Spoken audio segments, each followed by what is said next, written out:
Hello, everyone. Welcome on back to another session of the Artifact of the Tomb. So we are diving into session 2. A little bit of a reminder about what this campaign is it is a mini campaign, or a mini campaign, as a lot of us have been lovingly calling it. Oh my gosh, I can't talk already. This is a very bad sign. But it is placed in my Illuminland world setting. We are in the early era. So if you want a little bit more information about that, check that out. The best place to get information about it is my Discord. If you are with us on Twitch, thank you for being here. A little bit of a reminder that we don't verbally respond to you in the Twitch chat, but we are all in there, so feel free to chat with us in there. If you want more information, pop on into Discord, and yeah, if you're with us on YouTube, thank you for watching. Thank you for that. Check out the previous session before you jump into here, and I'll have that link down below, as well as leave a like and comment and subscribe and all the things. So, with that, I'm going to dive on into this next session of the Artifact in the Tomb. So, last session, we came back to the world of Illumiland, following a group of adventurers from an up-and-coming guild from Vecca-Saacha, Kimbur's Pride. The group had been tasked with chasing down an artifact from their esteemed patron, Andi Eirwen, a politician of Rosewick specializing in finance. Roughly a year ago, this artifact was stolen from him by a famous bandit, Naku, an elaborate heist on his estate. She escaped with the item, sustained hefty wounds, and was never to be seen again. Now, the bandit group has been rising back into power, and Eirwen managed to wring out the supposed location of her tomb, where any important treasures may have been kept. This group, one of the several established groups in the guild, and second only to those who established it, was tasked with finding her tomb and procuring the artifact at all costs. We met them. Leaf, a monastic mountain dwarf with a wild edge. Lear, a calculated half-elf and member of an esteemed family put together with some interesting magic. Perlin, a fearbolg from the south wandering to spread the word of Sham the Scan Man. Tustin, a smooth-talking half-elf with a sweet voice and sweeter moves. And Wenya, the earth genasi from the south looking to support his family and goddess Katsua and moves like a dancer. This group, and their ability to work well together, evident from their about a year of practice, managed to locate this tomb, navigate it, and they noticed something was off. It seems like all the traps were sprung or were dormant. There's nothing stopping them from going in. However, when it ended in a long tunnel and a small chest on a pedestal, everything shifted to keep them from getting out. In a race to the entrance, they dodged a large stone ball, navigated falling pits and a maze in the darkness, solved a story, and distracted some water elementals so they could pick the lock to the entrance as the room continued to fill with water. With great success, they climbed out safely just to discover that in the chest was not the artifact they were seeking, but a map with a location of the famed bandit camp. This is where we pick up here. The group is in the clearing, realizing that the information was incorrect. This was not a normal tomb, nor was the artifact here. But they have the clues on where to go. And what would you like to discuss or do here as this is kind of sinking in a little bit?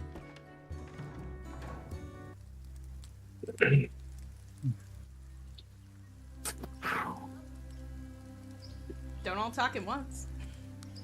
Hush. Kind of thing.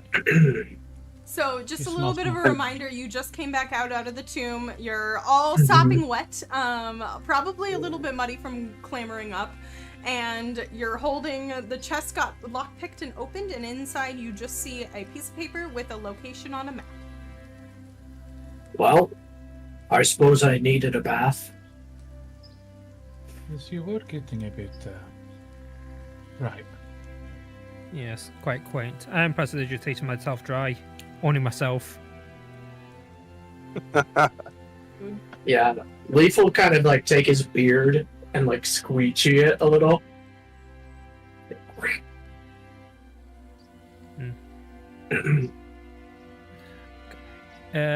DM, is it any type of bright outside? Yeah, it is still, it's like mid-afternoon, probably like 3-ish. Because you got here at like noon. Ugh, Lord. My gods, the sun is awful for my complexion. Do you mind giving me a real quick moment? I'll set up camp and, well, prepare food. You kind of already had a half of a camp set up. You had kind of established a couple of things, got your stuff set out, and like dropped all your bedrolls and such before you went down into the tomb. So it's really easy for you to pick this back up. No, I'll finish it up, start a meal, and as the water's like boiling, I'm gonna go into my tent and just tidy myself up.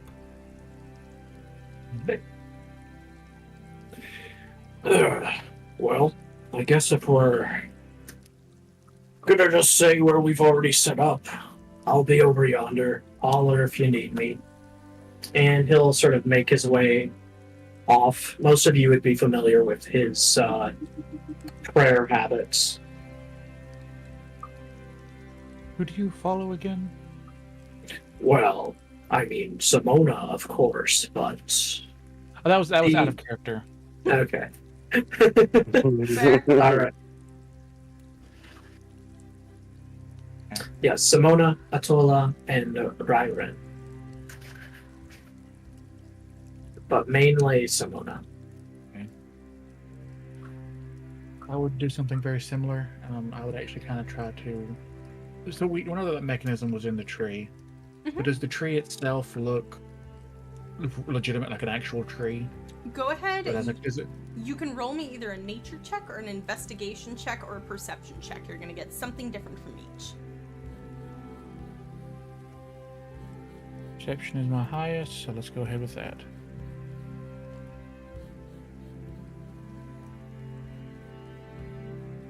Okay, so with the 16, you kind of poke around and you look at the seam of where the door is and where your, like the entrance was, and it looks like, oddly enough, this seems to have been a tree, and it's still growing, but it looks like some sort of magic carved out the inside. And so, like, the latter half of it is still, like, a tree still growing, but then there was, like, a false front put onto it. Okay. So, yes and no. Okay. So, whoever these people are, they must have access to some sort of weird magics. Excuse me. Oof. Where did it go? I won't actually like use the tree, but I'll have it as the focal point. Like I'll step out of the brambles and I'll do something similar to what Leaf is doing. I'll just use that as a focal point for the prayers to come to him. Alrighty. So as Leaf wanders off to take a moment to himself, and as Wenya also takes a moment to himself, both of them praying to their gods, Lear stepped into his tent to get out of the sun. And we have Tustin and Pearlin standing there. Tustin, you're still holding the chest. Oh yeah, that's a nice chest. I need that clipped out of context. Damn it, John. Yeah, I know. You know, that's what I'm here for. I'm here for those jokes, okay? We need that as a sound clip in the Strahd group. Yeah, we really do. That's a dang good chest. I love it. I would actually like to look at the map and just kind of inspect it and just see if there's anything fancy on it. I mean, he was convinced that everything was like a weird trick anyway, so he'll probably investigate the map more and, Okay. you know, try to like wet the corner and see if it has stuff or like hold it up to the light, stuff like that. Go ahead and roll me an investigation check. Okie dokie. Let's see. Investigation.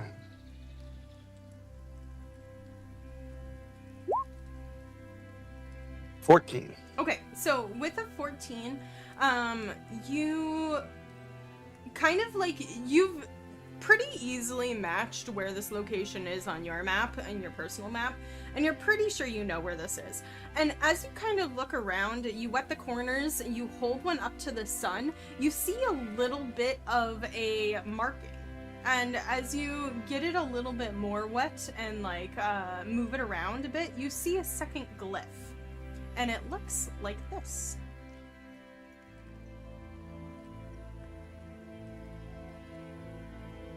So for those who cannot see, it is a box that has an X through it with a small circle in the center.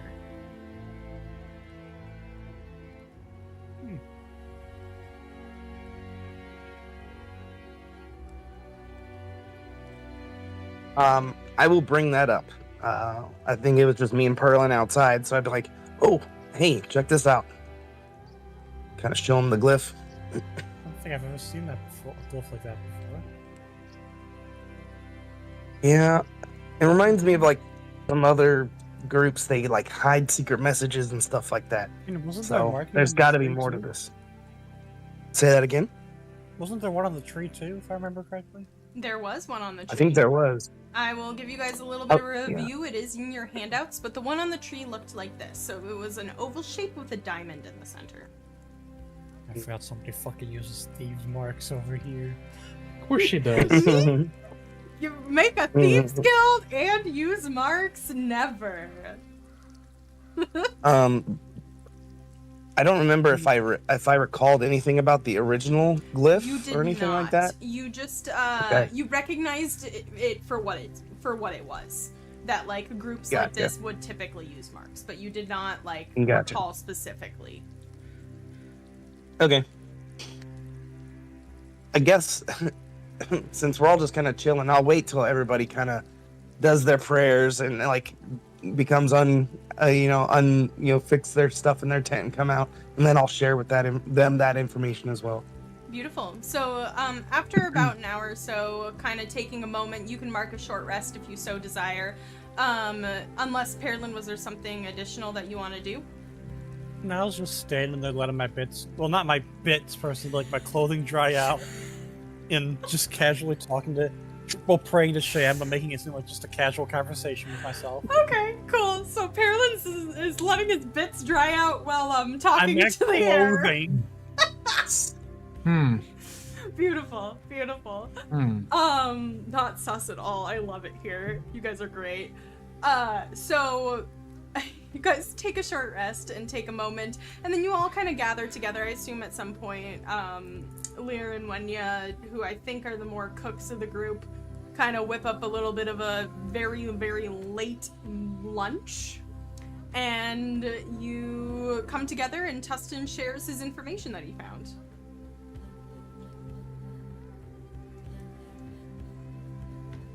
Yeah, I'll reshare it. Hey, I found this glyph.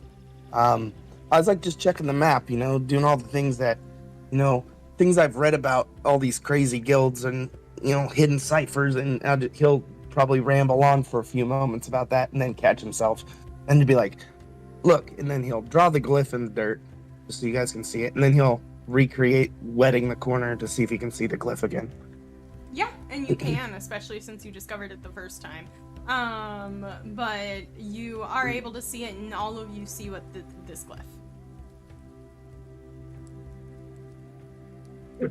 Anybody got anything about that one? What can we roll to know if we have anything on it? You may roll a history check unless you would like to argue something different. That's fine.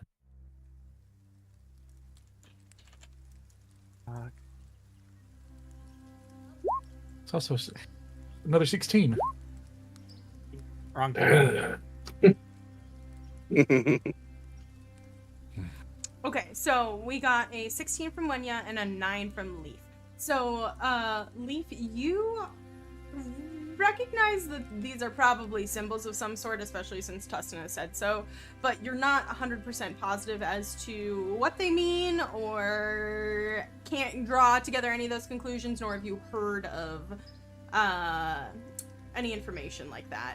Wenya, with the 16, you don't know exactly what these mean, nor do you, have any recollection. Oof, we got there.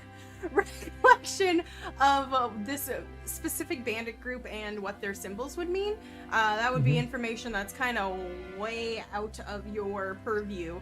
However, will you just roll a general intelligence check to go along with that 16 history? I can.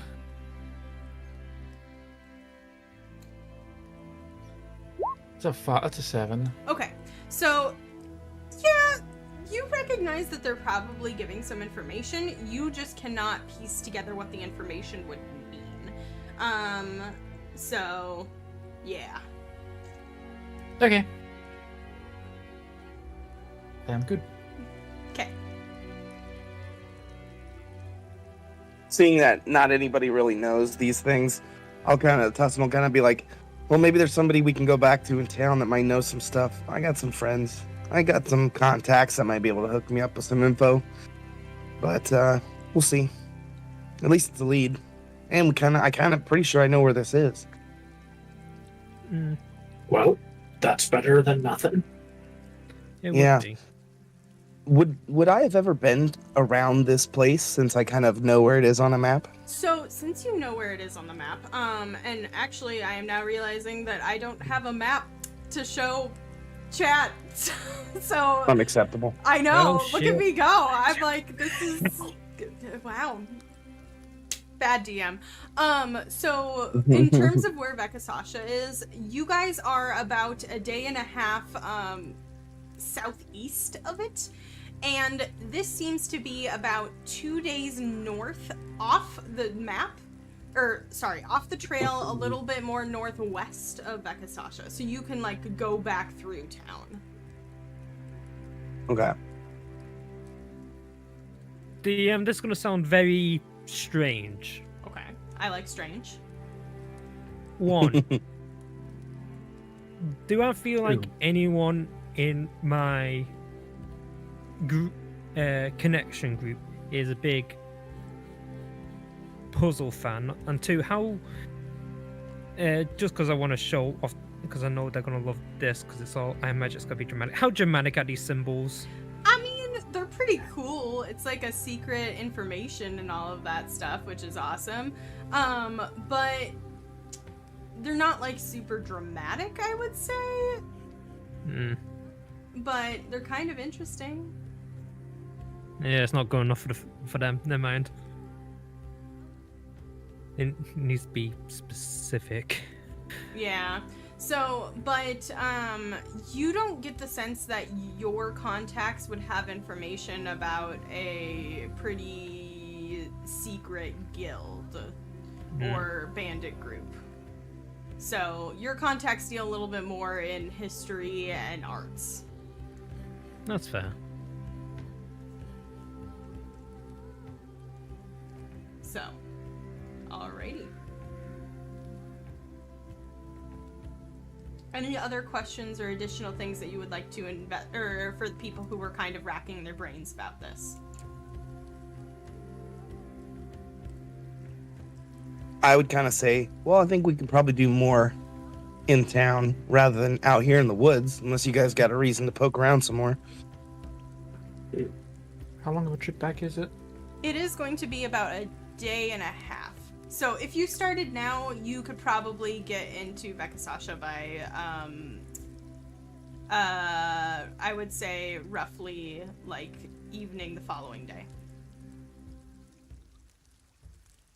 Would you prefer Well- to travel now or leave in the morning? Hey, no time like the present, right? Yes, I much Rest prefer... is good, but I think it would be best to get back to. Yes, I prefer we get there as soon as. Besides, nothing really bad happens at night, unless you're stupid. Well, in that case, we should go bye. Nick, I'm gonna hurt you. You see Tussin takes out a small notepad. I like this. Bye. Carolyn, I can use this. Still dumbfounded by your terms of phrase. Oh God, I hate it here. Anyway, I love I it. feel like you're not in sync with the rest of the party. That's true. That's true. Thank Anyway. you, Charles. anyway, before leaving, Leah's just gonna go back in the tent, and there's no good way of saying this, so I'm just gonna say he's gonna oil himself up. Okay. Whoa, what? Hold that. What's happening? You after like 5 minutes, Leah comes out, nice and oiled. You need to keep yourself well protected. Even moonlight can be a killer on your complexion. Oh, I thought you were trying to do what those Southies do, wrestling with hogs. Excuse you? What do you mean I haven't Southies? seen any hogs. What do Hold you on. mean Southies? I'm from the South. Hold on now. Would you just like to try some? I reach out my quote unquote fantasy sunscreen to see Yeah, if you take. I mean, if it were not for that bath, he would have a little bit more grease on him already. Yeah. He'll take it. He'll take it hesitantly, and he says, "This is supposed to protect you from moonlight. Who needs protection from moonlight?" Any form of light, really. Too much exposure. What's wrong with lights? Light's a good thing. Yeah, light is a good thing. However, if you bark in it too much, it chips your skin. It makes your lips split. It's an awful thing. You need to at least have some pride in your looks. Well, Man has a skincare regimen, and I am here for it. Can't tell. I think he might out regiment Tustin. That's pretty impressive. yeah, he'll just not unkindly put some up his very hairy arms I feel like those two are very specific. because you've already offered him some. And when they find out the other one had a longer regiment, they just add a little bit more onto their own. They keep pushing like weird stuff, like, oh, you haven't done cucumbers on your eyes? Oh man, you gotta do this. Well, you haven't tried. You You haven't tried. tried- Yeah. It just gets You more and don't more rub ridiculous. oranges on your face. It helps even out your complexion. Oh my gosh, a barley bath? You gotta try this, bro. I'm telling you. Here, I got a mineral stone roller. You should really use to relax your muscles. Okay, actually, not Nice, gonna nice. lie, my ice roller every morning fucks. It's great, thank you. Please Okay. don't fuck I love it. Oh my, not like that, Nick. Not like that. Anyway, alrighty, so, I apologize thank you for, the skincare regimen conversation, because guess what? I now have a map for you. It's a little blurry, but it'll do for now. So That's this is the fine. map of Rosewick. Just a wee bit of a reminder of where you guys are. You guys are, kind of, this is, Vecca-Saacha up here in this corner. You guys are, like, down here in the forest. And then the area where you guys are kind of looking for is somewhere up, down here a little bit. So, just a little bit of a showcase of where you are. Nice. Here, bitches. My favorite Check out thing, that snack. absolute favorite thing of putting maps on for Roll20 is when my players draw things on there. Okay, cool. So with that, you guys are traveling is what you said you wanted to do? Yep. Alright. Yep.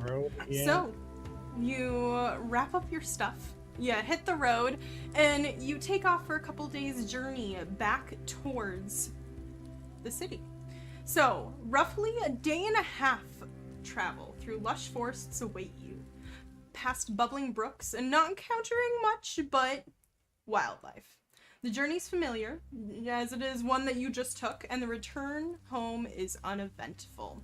So, you finally come in contact with the main path and continue past a couple of different farms and up hills and towards the city that beckons above you. The hillside you see covered in modest farms. There's pens of goats and cows that break up fields of wheat, corn, and beans. But above you, built into the mountain with several tiers flattened for buildings, you see the city that has become your home, Vecca-Saacha. The city is home to one of the largest station of organized learning in Rosewick and the world, known as Hoppionsta. The elite of Rosewick and the world leaders from other countries send their offspring and future leaders here to learn politics, arts, trade, finances, magic, and history. Many of the elite noble families of Rosewick spend much time here, several having second estates in the city, as their younger family members or those who have been sponsored by the family are educated. A city of nobles, built to entertain them, to allow for networking and connections, and to host grand affairs. You walk past the stables, the bustle of the day evident, and into the small marketplace that serves as the greeter of the city. This largest collection of shops in the city, many catering to the students, several to the elite, but the majority to the traveler and the visitor. A cobblestone courtyard opens up, buildings surrounding it, with a small garden in the center.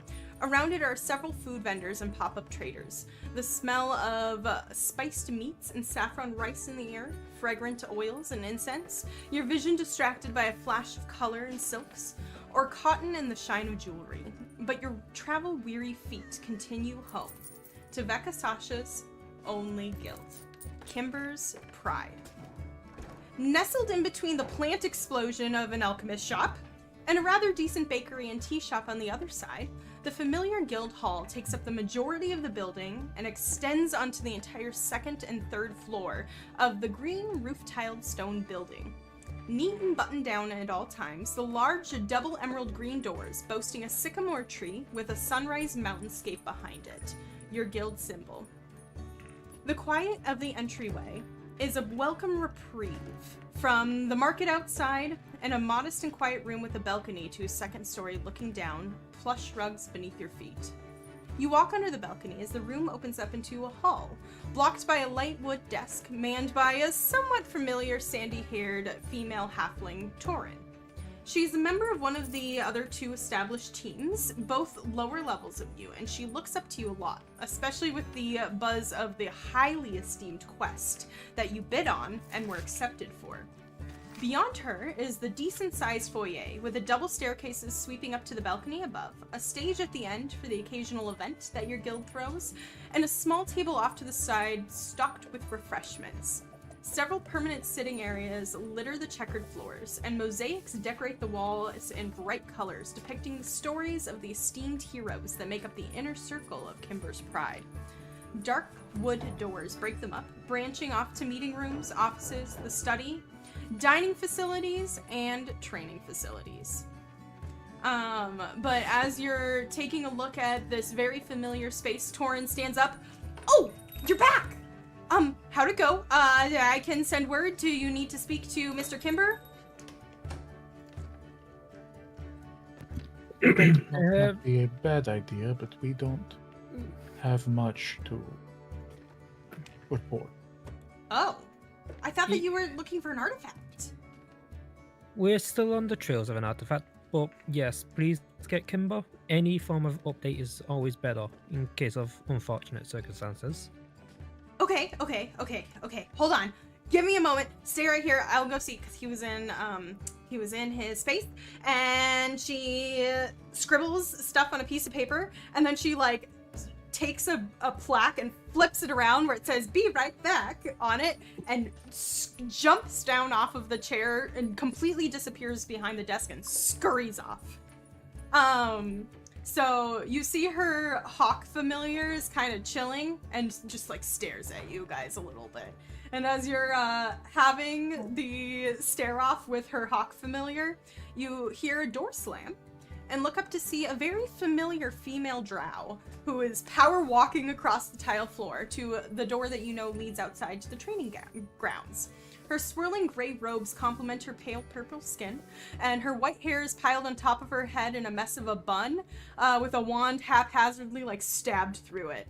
She has round glasses perched on her nose and that don't do much to conceal her sharp violet eyes, and she stops mid-stride, and with the momentum stopping, her pile of books and scrolls almost tumbles forward. But you see before you Blaze as she turns her eyes on you, who's one of the best-known illusionist wizards and one of the inner circle, and she stares at you with her intense gaze. Do you have an artifact for me? Depends. Are you gonna make us fight another monster? Depends. Are you in need of another monster fighting? No, and no. Well, it was entertaining last time. Indeed it was. But, shame. I guess not all of us can be very competent. I was hoping to examine the artifact. It was rumored to have Feywild roots. And see what I could learn before it goes back to just simply being a pretty thing. Locked around behind a glass case. You know, for someone that's highly intelligent, you are very impatient. You should know an artifact like this should always be well guarded with trips and tribulations. For someone who's supposedly part of the elite team, you sure have balls to mouth off to me. And she like snaps, and you look down, and it looks like your hands are turning into flowers. Well, now, hold on, Lady Blaze. It seems our information was incomplete. She does not look at you. She's still glaring at Lear. And then, Lear, you... you take a moment to, like, flash your eyes through the illusion, and you know that this is an illusion. She's just fucking with you because you mouthed off to her. And then... Very, very fun. And then she turns to Leaf, and her eyes just train on you. Do you still have it then, Tustin? Or is it buried in your pack? So as you look at Tustin, he's turned to Wenya, and he's kind of like, "Am I okay? Do I look good?" And he like prestidigitates his breath. He like fixes his hair and his eyebrows real quick, and he spins around with a major illusion or a minor illusion, little flower, and he's like, "If you wanted flowers, you should have asked." Yeah, I got it right here. And he holds up the scroll or the map or whatnot. She kind of brushes the flowers to the side. They disappear. And picks up and then she like looks at them for a second as they disappear and like acknowledges the magic. Picks up the map and looks at it. Location. Interesting. And then You want to know something? You want to know something more? And she actually smudges her thumb across the edge, and you see a little bit of magic dissipate from it. And the symbol is now just there. It's permanent. Huh. Hidden symbols. Aw. Interesting. Don't know what it means. She tosses it back to you. I catch it. Haven't seen it before, but knowing how organized crime works, it's probably some sort of their communication methods. It's, a crude way to communicate, yeah. I got you. We'll figure it out. You will. Be careful. The twins are having a day. Something about moon placement and so on and so forth. Luna's been pacing. I've gotta go. When you have that artifact, tell me first. Do not give it to what's-his-fuck without me checking it out. And she, like, glares at all of you. And then she reaches up to you, Tustin. She's, like, about a good 6 inches shorter, which is really weird for an elf to be kind of that petite. She just smacks your face, like, 2 times and walks away. Yeah. Like, if this was an anime, he'd melt into a puddle. So he'd be like, ooh. Very much happy. Compose yourself. I don't know if she likes you, son. Hard to tell with that one. Are you kidding me? She was worried about me. She said, "Be careful." Are you kidding me? That's so good. I mean, to be fair, that was too. She is a woman with interesting passions and interests. Well, Tustin kind of like, yeah, I know. I don't feel like I need to tell you this, my friend. However, she is possibly using you, for our job. Playing with emotions. No. Classic villainess. Trust me, I'd know. I mean, no offense, you are really easily usable. Yeah. You do melt quite easily, my friend. Yeah? It isn't. I mean, it's not hard. Last line. I could just put like almost any of the townswomen in front of me. Leaf is looking increasingly like uncomfortable, and he's like, "Well, shall we report to our actual guildmaster and not just one of the whimsical founders?" I hit the wrong button. Yeah, that's a good idea. And with that, you see Torin comes skittering back through. You hear the door slam, and she goes, "Perfect. Okay, Kimbur will take you. He is available, and you are good to go to a study. Okay." Let's get going. Beautiful. So you walk through the large door and pass through the dark wooden halls. They're decorated very tastefully with art, carved tables, and the occasional decorative bookshelf that lead you to the familiar door of Kimbur's study. A jolly low grumble bids you to enter into the spacious study. Dark bookshelves line one wall, tastefully decorated with stunning books, local vases, and several knickknacks from their travels. You see a large, elaborately carved and extremely heavy dark wooden desk that sits to the left side, with an emerald green leather chair sitting sideways, so the user can see both the room's entrance and the wall of windows to his left. Several of them are slid open to function as doors to a private prayer garden to Simona. The Guildmaster Kimbur smiles at you, a very large Leonin, but still tall but lanky. He's getting on in his years. There's tufts of gray in his golden mane. Soft brown eyes meet each of yours for a moment, and the cheerful smile on his face as he assesses your well-being. He's in one of his typical suits, a brown velvet today, with punctuation of salmon pink in his tie and pocket hanky. Good to see you. Good to see you. Come on in. Come on in. Take a seat. And he like motions towards one of the kind of couch arrangements off to the side. Tell me, you were not successful, is what I was told? Well, it seems that we're only on one step of many, if you take my meaning. Understand. So it was a step to get closer to the artifact. All right. Well, what information have you? He'll just look over at Tustin, who I assume is still blushing from his... Oh no, he's collected himself. He collected He's good. himself? Okay. Yeah, That's he's good. good. You fucking better. It's only, yeah. Yeah. Yes, we failed successfully. And he hands the map to the Leonin. I need that. I failed successfully. I need that. That's great. That was beautiful. He looks at it. All right. So looks like, as you said, step. A lead. Lead. Yeah. And I'll kind of go into like a little bit of the gist of the dungeon. I'll kind of explain like, well, I mean, when we got in there, everything seemed open and it was too easy, but it was just a ruse, which very much matches the person it's built for. Lured you in, and then everything sprang, and we had to run our way through the dang thing before we drowned. Pretty ingenious little trap. But we got this for our efforts, and I think it was a sort of proving, so maybe we might actually be able to find this thing. It's a lot more complex than I thought, and way cooler. Interesting. I mean, that checks out. If this was maybe not a tomb, but a proving ground, as you said.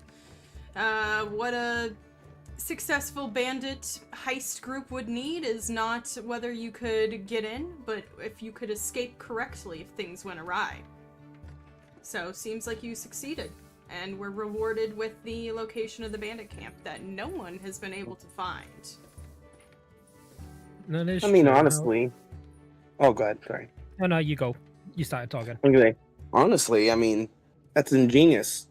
You know, for a thieves guild, it's not how you get in, it's how you get out. Indeed. He looks to you, Lear, who were about to talk. I would like to get your opinion on this because I'd rather not go talk to Blaze and admit that I might need her help. But do you know any form of magic, whether old or new, apparatus or what have you, that can seemingly reset an area? Let me roll. Okay. I mean, there's plenty of magics. It also depends on how you set magics, but there's also plenty of ways I've seen that you can do it mechanically speaking. Are you talking about the facility that you just returned from? I'll go in depth, like all the different puzzles and how they was before we set off the trap and after? My guess And- is that would be a combination of mechanical and magical. So, it would vary. But especially if this is some sort of proving ground for this bandit group, it would be something that could be reused over and over again. That makes sense. And as you're finishing this conversation, So I got a questions in. A rustle of cloth and the smell of jasmine alerts you to a familiar tall figure walking in from the garden. The metallic body of Eleonora, Kimbur's wife, covered mostly in the familiar red robes and veil of the priestess of Simona. One of the original colonists on this planet and the only known warforge. Eleonora descended from the astral dominion Illum to begin Lady Simona's church and the city-state of Simona City, as well as the history of the guilds that follows this incredible legendary person. She carries a small book and an empty mug, nodding at all of you, before crossing to her husband. Kimbur stands, reaching for her to take the items from her hands, his eyes only on her, before taking her hand in his and pressing a kiss to it. My love, the elite team has returned. Her eyes immediately train on all of you again, and you see two sparks of red glowing light between the veil of her headdress and the one that covers her mouth, as she assesses each of you. Her hand reaches out, and you feel a familiar calming magic wash over you. As your aches and sores from the road fade away, you see several small cuts heal up and close fully, and your minds grow a little more at peace. She nods in satisfaction, a small smile visible under the sheer veil. Her hands move, communicating in a language that several of you have begun to pick up on, and actually, Leaf, you are fluent in, and asking if there was any additional damage done. He would respond in kind with his hands. Not that I'm aware of, and thank you greatly, priestess. And you can see him smiling all the while he does it. She nods at all of you, and she turns, and it's really intriguing because for a person entirely made of metal, she has extreme control over her face and facial expressions, almost as that of a human. And she smiles at Kimbur and places a hand on his face, and then takes up her book and retreats from the room. And you just watch as he's just like following her with his eyes, and they're like big and like hard eyes the entire time. And after the door slams, he just sighs in happiness.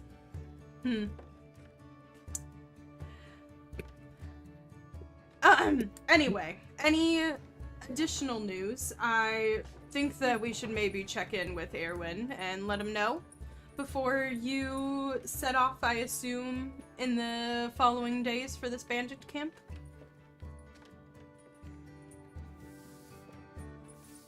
Yeah. Nothing that I picked up. Alright, well, I will send a message to see if he wants to meet in the morning. It is, after all, evening, so I assume that he is busy. And we will see how he feels. So, if he wants you to just continue to pursue, or if he wants to check in. But thank you for your service. I'm glad you are back here safely, and I hope that you have a moment to rest and recuperate before the next leg of your journey. So, Thank you, sir. with that, he sits back down at his desk and motions for you to let yourself out. As you do, you file into the hallway, the door closing behind you, and you feel a heat descend on you from one side. And as you kind of retreat to the other hallway, you feel an icy presence. The famed twins. Rumored to be some of the original denizens of this world's Feywild, they migrated through at the beginning of the colonization and never went back. Luna, who guards the mountains that guard Rosewick, and Helios, who guards the forests that are unique to Rosewick. identical in every way, down to the way they plait their long hair and the long cheekbones and ears and the way their voice cadence, told only apart by their presence. Helios, an ever-present ember, and Luna, a cool moonlit night. We know you failed. We didn't detect the artifact upon your return.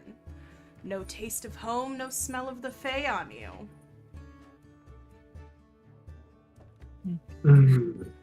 Failure is only if we die or stop trying.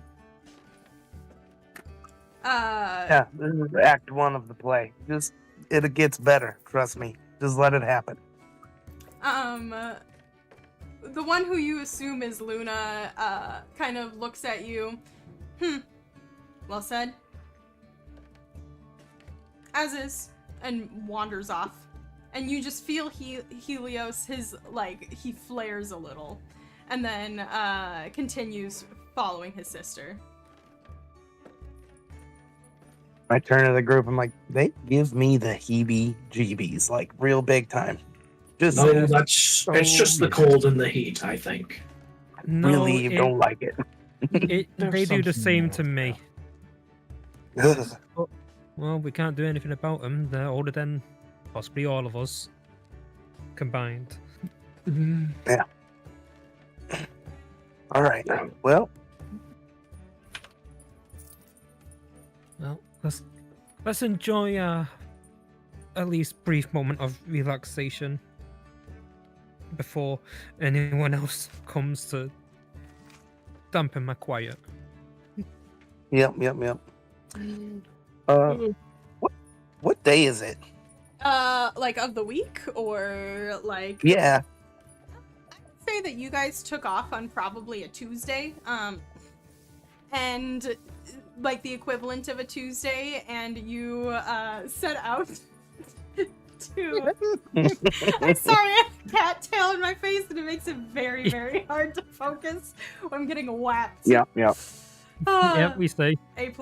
Good job, Nep. Way to be. He's trying to sit on my hand that is on my mouse right now. It's great. So Nice. Perfect. So you guys are it's probably a day there, a day fucking around, a day back. It's probably like a Friday. So the city is picking up, and it would seem that it would be a night that many people would be going out and doing things. If anybody says it's Friday, which I hope one of you does, Would I get Tustin down? immediately goes ghost white. He's like, "Oh shit, it's Friday night. Yes, it's Friday I gotta go. night. I gotta What go do you right now. Holy crap!" And he starts running. He just like grabs his stuff, and he's like, "Oh no! I'm gonna be late. He just starts going. What does he have?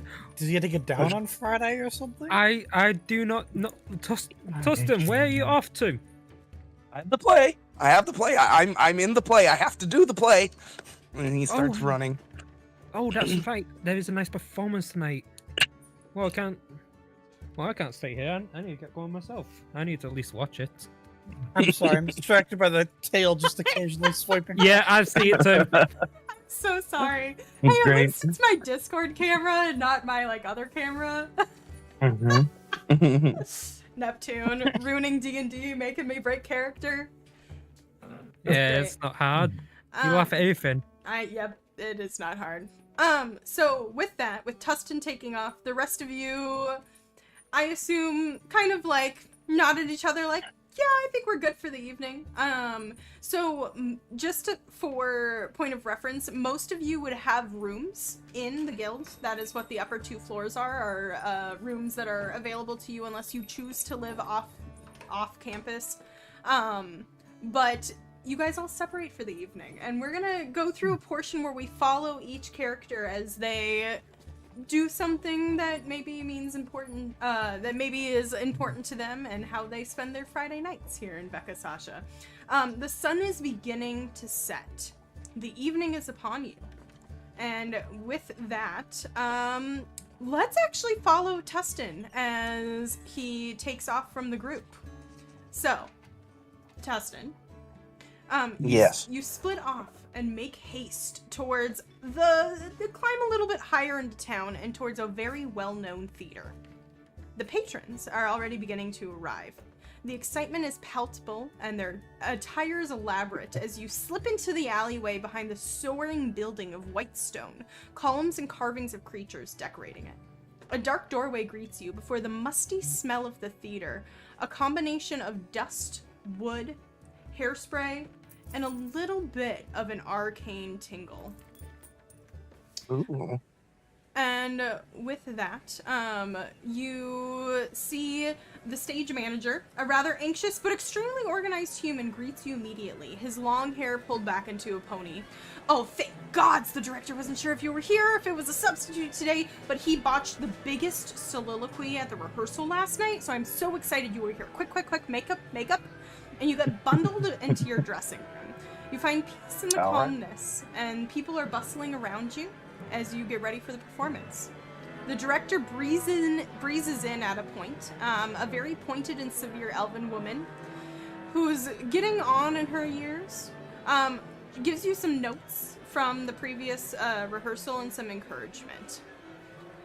The Escarasa box has visitors tonight, so make sure you impress. They are the ones who are rather important here, just so you know. I know. I got that. And before you know it, the familiar chords of the orchestra are playing the overture as you step into the light and tell a story. And so, Tustin, as we watch you and what you are doing, what story is being put on with this play this evening? So it's a story. It's called Mirrors. It's a very interesting story. But it's mostly about a prince who's a little bit past his prime, and somebody who he has to have an arranged marriage, and so there's a magic spell put on the mirror, and he has his other self go into the thing. So Tustin's actually playing two different parts, but he's still playing. He's doing both because he's that guy. What a guy. But it's a little crazy. It's disastrous. Like everything goes wrong. Eventually, she figures it out, but he really does like her, and then he has to fight the mirrored version of himself, and then everything goes wrong, and he's left alone in the end. And it's pretty sad, but people seem to like it because it's filled with a lot of sword fighting and just wordplay and cleverness. But it's pretty good. At least Tustin thinks it is. All right. And with that, why don't you roll me a performance check, and I will give you advantage because you are playing two parts and it's very difficult, and you know this like the back of your hand. All right, performance, huh? Mm-hmm. All right, let's do it. The first one's a 16, and the second one is a 32. So we'll do that one. With the 32, you definitely kill it. It is an amazing story. Your portrayal is very well done. You actually helped a little bit in some of the composition and the musical elements and shaped this character a little bit more to you so that you were able to kind of put your own spin on it. And in this process, it's so much easier for you to just play it. And you just sit into the moment, and it is phenomenal. And you hear the responses from the audience, you play off of it, and by the end, there is not a dry eye in that theater as they give you a standing ovation. I obviously come out and give big deep bows with the crew and everybody and clap it up. Try to do that like annoying humble thing where it's like it's all them, it's always all them, you know. But he's really basking in it. He's really doing it, but he gives off the appearance of being humble, but he's probably not.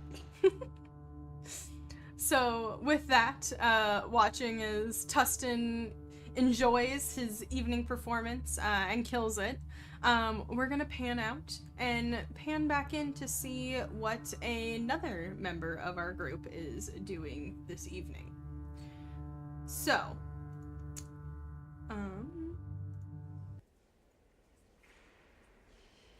Leaf, You separate from the group, heading out into the night towards a familiar haunt of yours, the Temple District. While rather small in the city, there's a courtyard on the outskirts of the school that services the majority of all the gods and allows people of the city to pray. Well, a lot of the city is made up of the elite. Here, you have found access to assist the needy, who are mainly farmers and failed students. You trod the familiar paths to the Temple of Lady Simona, the familiar smell of jasmine incense in your nose as you enter the white stone halls. One of the priestesses immediately recognizes you and your purpose, and motions for you to follow her. She leads you through the back hall to an open dormitory that you know houses several of the sick and the needy, beds available for those who need them, spaces for dining, warm food provided, and access to healing for those who are sickly. Every time you visit, it seems that there are less and less people, which brings you more hope. The priestess motions to you, telling you with the familiar language of hand signs. You are free to roam and bless those as you see fit. I'm on duty tonight and able to help you in any way. He would sign back, "Thank you.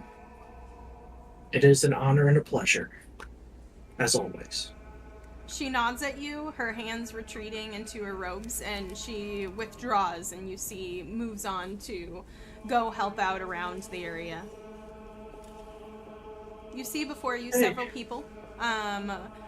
Specifically one that kind of stands out to you is a child that looks to be of some sort of Genasi descent, likely air or water, who seems to be boasting a rather rough-looking broken leg. Yeah, he'll approach. And did you specify male or female I for did the not, but Genasi? it is a guy. Okay. Little boy. Okay. And is he awake? He is. He's looking at you with wide eyes, and you just see he recognizes you for what you are. And a little bit of hero worship kind of comes across his face in awe. He'll just sort of have a slight smile, like no teeth, but just like a soft smile. Oh, what happened here? What's become of you? Oh, my parents are farmers out there, and I, kind of got trampled by an ox as we were trying to plow the fields. Oh, I see. Well, I mean, there are worse ways to get hurt, young lad. And you will get better. Why don't you tell me, have you been in the city much before now?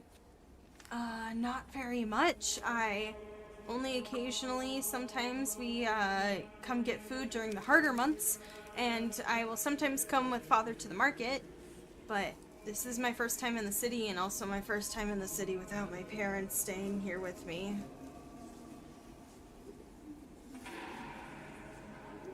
Well, let's see what we can do. Have you had a cleric or healer come to see you yet? Yes, the priestesses are very nice. They're really quiet. Nobody really talks. But I was told that was part of their worship of the lady. But they came and they set my leg back into place. It really hurt, and then they were healing me, and I'm just supposed to stay off of it for 2 more days. Very good. Well, I'm glad you're so near recovery now. Are you planning to be a farmer, just like your parents? Mm-hmm. We moved up from one of the coastal states, and I want to be just like my dad. All right. Well, that's a very honorable ambition. It's good to respect your father and mother. Well, you'll just have to watch out for that, was it a bull or an ox, you say? An ox. An ox, yes, of course. But I don't doubt that you'll soon be big enough to contend. Yeah, like you. And you see him like look at you. You like see the like kind of determination in his eyes that he's gonna get better and he's gonna train. And with that, we kind of pan out as we watch Leaf pace through this space in this room, talking to each of the people who are there. An elderly man who seems to be just cold and has been taking soup to warm him up throughout the days. You've seen this man several times, as well as a younger woman who seems very shaken and who doesn't really want to talk to you per se, but accepts your presence. So, and you kind of get like a sign out of the corner of your eye from the priestess that she's been through an ordeal, and just like being there is enough at the moment. So, you spend your evening in this way.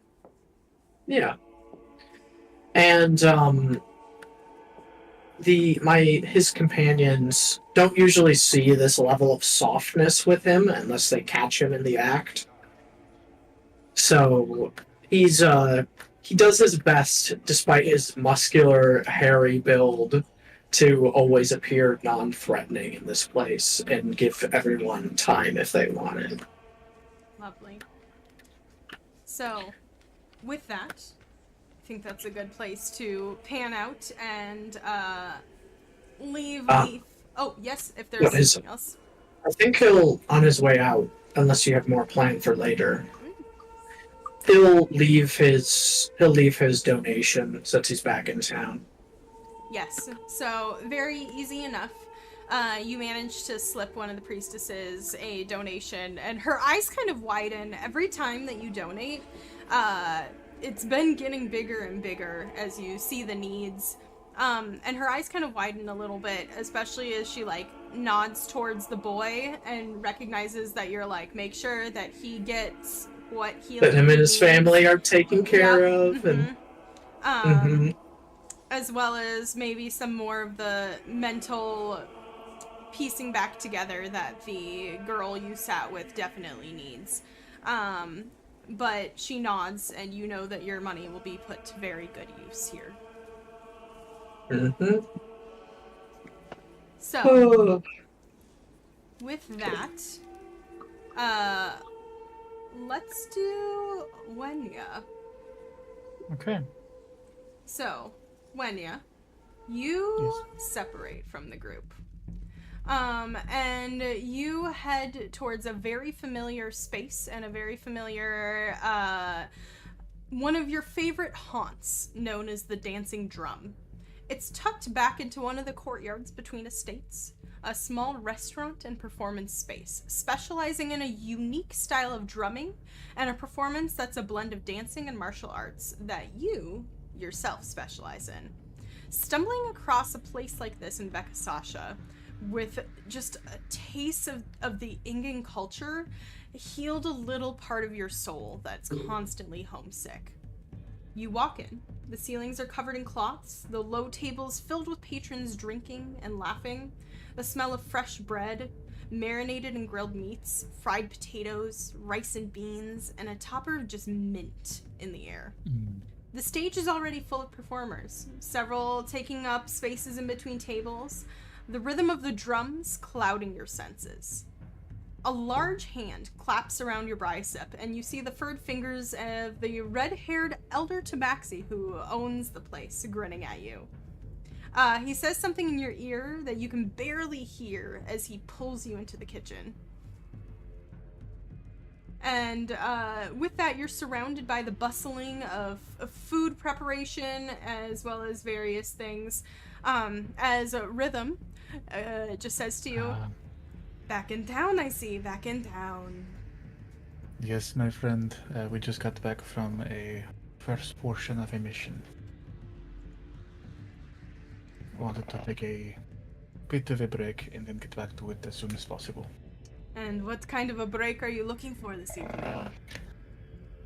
Well, food from home, pastime, if you'll have me be on stage for a bit. I I think that can be arranged. And you are bustled off and sat down to watch with food placed in front of you. It tastes so amazing, and Rhythm actually joins you for a little bit, coming back around with 2 very delicious looking beverages that are full of fresh mint and basil. You kind of fill him in a little bit on what your mission was, how you fared, and tell him a little bit of the story, which he's always eager to hear. And after a little bit, one of the performers kind of claps his hand on your shoulder and pulls you up and hauls you onto the stage. Can you describe what your kind of performance looks like, what your dance looks like? So I would actually, there are 4 kinds of songs associated with capoeira. I would actually call for the drummer to do a corrido, which allows also for a singer to be brought up, because it's a call and response with the audience. I want to get the audience as involved in this. But it's like we were saying, it's a mix of dance and martial art. Most of the movements are sweeping, or you pull right before you hit if you're not trying to actually hurt somebody. Beautiful. But yeah, corrido is the name of the music. So call and response with the audience is what I'm looking for from the musicians. All right. And so with that, the audience at this point is they're into it. They've been warmed up. Some of them are drinking a little bit more. They're full of good food, and they are so ready. And so by the time you hit the stage, it is easy to get them hyped up and involved. Several of them you recognize as patrons who have been here a lot. Many of them are students. There are a couple of people you recognize as some of the like elites' sons, or like the people who are kind of involved in the household.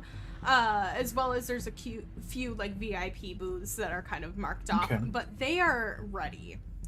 So, because this is something that you've been trained in, I'm going to call for a performance check also with advantage.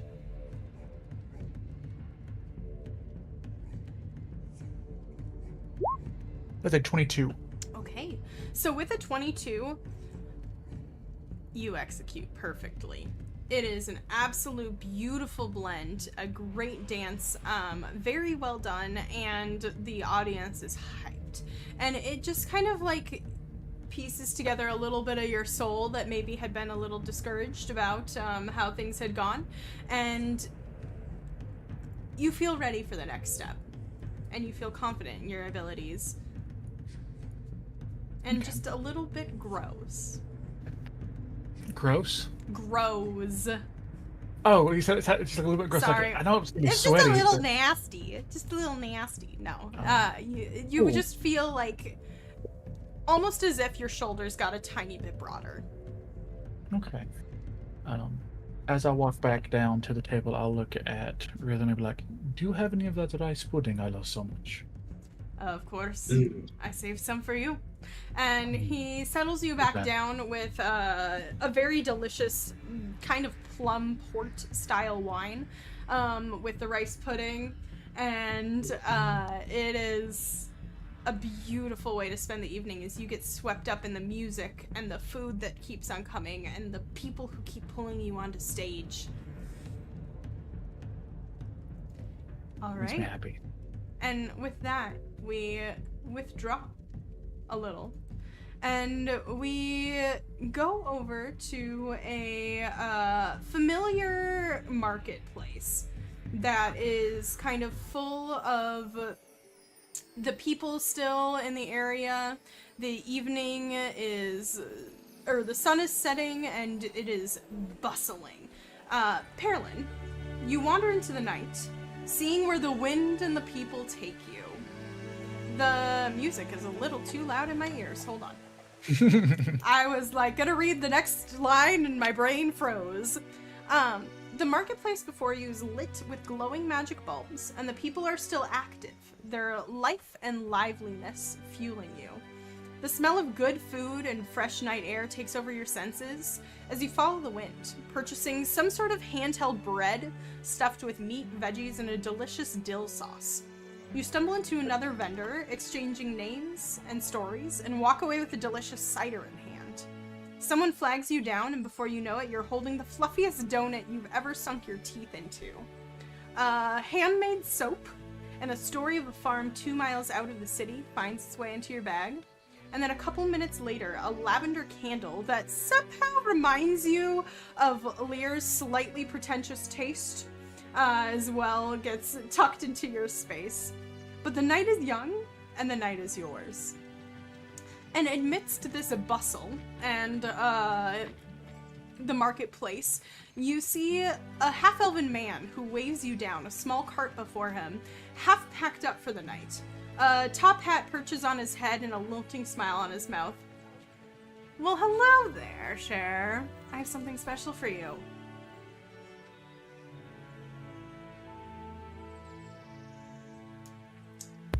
What do you have for me, sir? It looks like you are an adventurer. Looks like you, go around and travel, and maybe have a few tricks up your sleeve, am I right? Yes. I learned them from a man that has a similar voice to your own. Interesting. Familiar. And, he pulls something out of his pocket with a flourish, and you see before you a small coin on kind of like a bracelet style, like, thread knit together with a whole bunch of colors. And he flips it through his fingers again. It disappears for a moment and then appears in the other hand as he holds it out to you.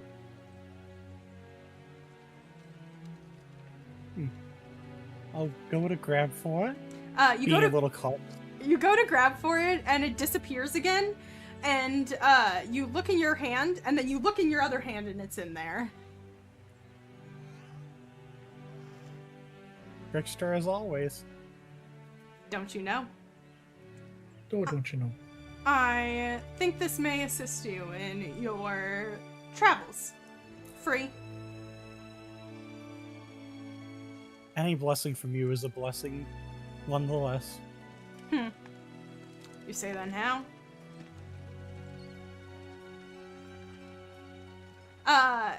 You look back down and you kind of like feel the magic, the very familiar magic, as well as just kind of like the presence of who you know as your god wash over you.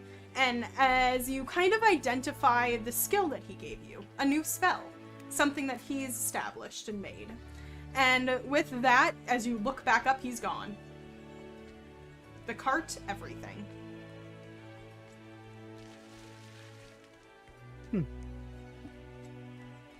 Nice to always get the small little visits in. With that, you get swept back up into the marketplace. Several people draw your attention, and if there's anything specific that you would be looking for, would like to purchase. No, nothing really. Just getting caught up in the stories and the products of the market. Okay. You end up with a very beautiful, like, beaded bracelet. You also kind of come across another, what is kind of like a simple syrup, that's made of rosemary. That sounds like it would be absolutely delicious on something. And kind of stumble back with another, like, some sort of pastry in your mouth as you walk back into the guild, your arms laden with items and gifts and your heart full of stories. So, with that, I think we are going to go last but not least to our final member of the party. So, Lear, separating from the group, you climb the streets. And you continue up towards the top, the very, very top, the most elite of the areas, to a familiar estate.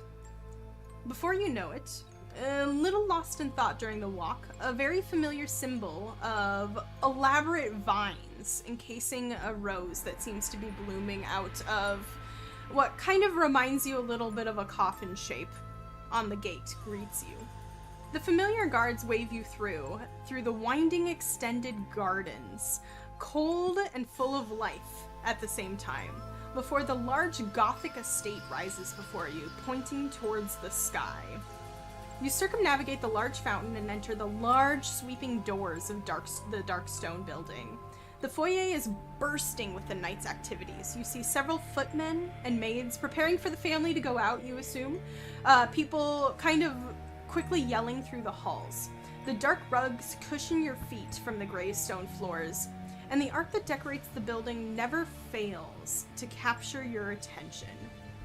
A voice, calm like a bell, calls out from the balcony above the sweeping staircase. Mama, I cannot find the obsidian necklace you were talking about. Your heart jumps out of your chest, beating fast as it ever does, as she comes into view. A younger half-elf, her blonde hair dyed dark pink on the ends and elaborately braided down her back. She's adorned in a black and velvet maroon evening gown, the bodice tight and skirts flowing over heeled boots. You see several rings adorn her fingers, her lips painted red, and the matching red eyes that flash down before what could be described as the most greeting she ever gives, a small quirk of her right side of her mouth. You're home.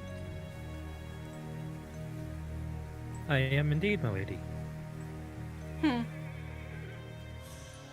She descends, and the footman, kind of like seeing you walk forward, would have normally went to catch her at the end of the staircase, but allows you to, as she places her hand in your outwaiting one. And she just takes a moment to look at you, and safe? As I can always be. Successful? Now, we can't go ruining the story of a fine play just in the first act. You know how I like it. Of course. And this exchange, just right there, super close, is interrupted as another figure descends the staircase. Heels clicking, even though it's kind of carpeted, you can still hear them. Her black gown is hugging her hips before trailing behind her. Elven in nature, she has silver accents and various jewelry across her hips and shoulders, as well as long silver boots that accent the dark dress, but are not to be overshadowed by the purple cloak that she wears often. Her hair is wound up tightly in two almost horn-like updos as she glides forward, and she meets you two. She tilts her daughter's neck back to wrap an obsidian choker around it. Ah, Lear darling, you're just in time. Lilith needed someone to accompany her to the theater tonight, and unfortunately for her, but fortunately for me, Alfred has plans for this evening that involve our dearest daughter being out of the house, but us staying home. Do me a favor and take her. You have a moment to change. Vestments are in your chamber as always. As the lady of the house kind of bustles you into the evening's plans. But of course, my lady, I am always at the family's service. As you are. You take a moment, and both of them turn and watch you as you walk up the stairs. Albertine, the lady of the house, kind of smiling slightly, her teeth showing a little bit, and Lilith, her daughter, just red eyes watching you. You change into something a little bit more presentable for an evening at the theater, and descend back down to see that Lilith is alone. And you kind of hear a laugh down the hallway that you know to be the lord of the house, Alfred, who seems that they are starting to clear out the space as people seem to be leaving. But you hold your arm out to Lilith, I presume? Of course. Your mother is as enthusiastic about all her performances as ever.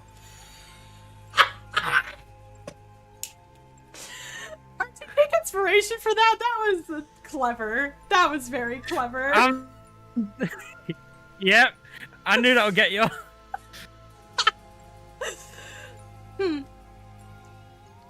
As you should be. Shall we?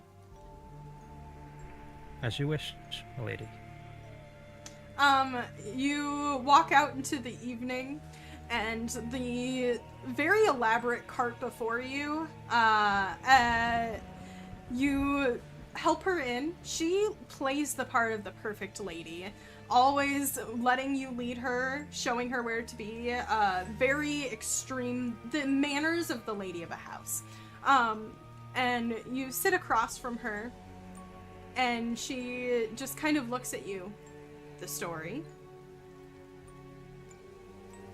We found what could only be described as a hideout for entertainment and trial.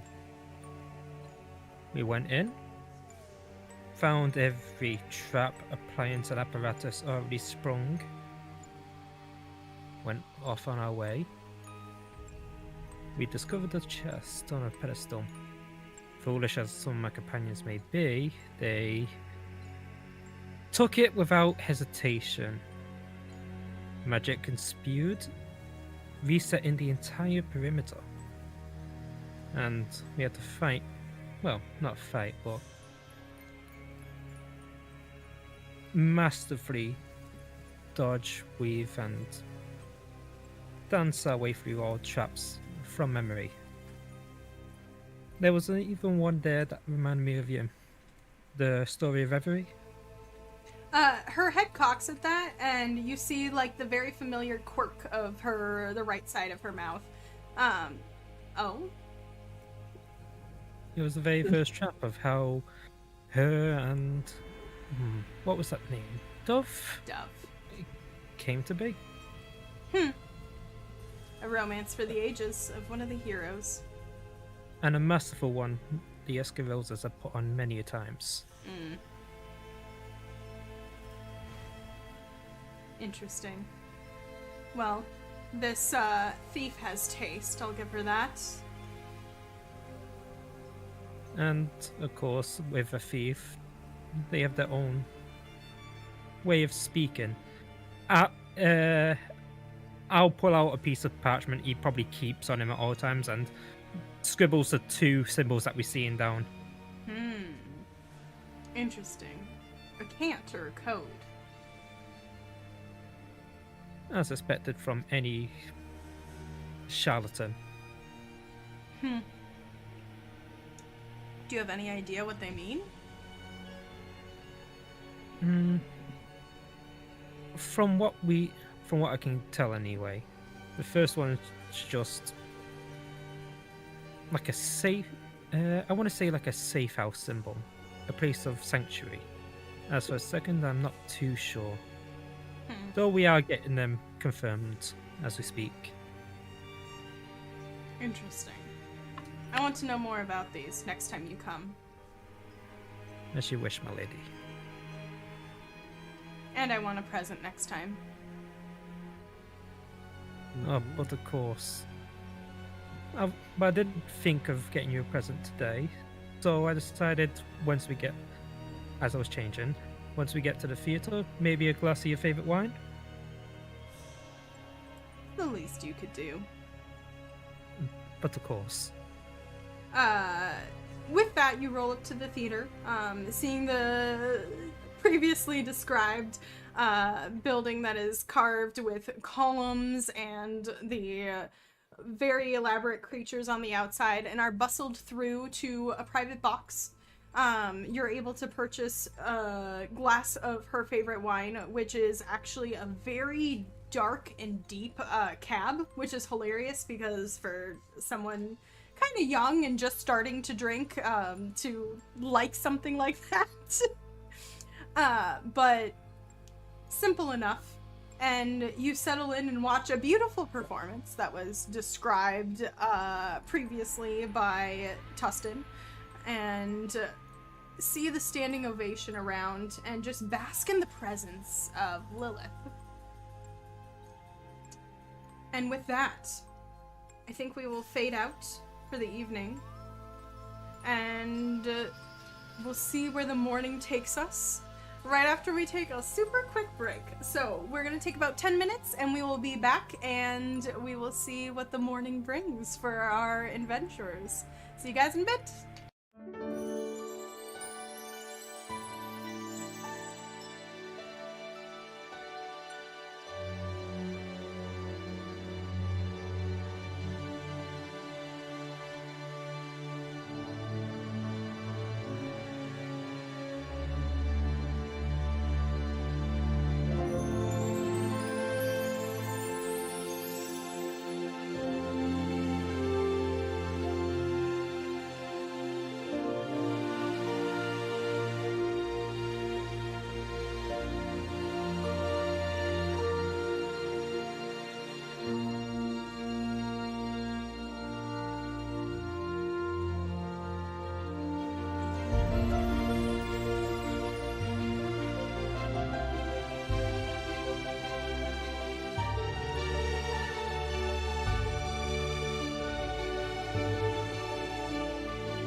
Alrighty, we are back from our break. Thank you for your patience.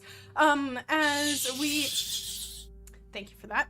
As the group returned back to Vecca-Saacha, got reacquainted with their guild, and separated for an evening out on the town.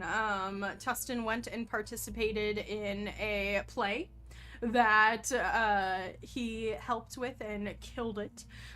We got to watch as Leaf went to the temple and assisted and comforted some of those who are a little bit less fortunate.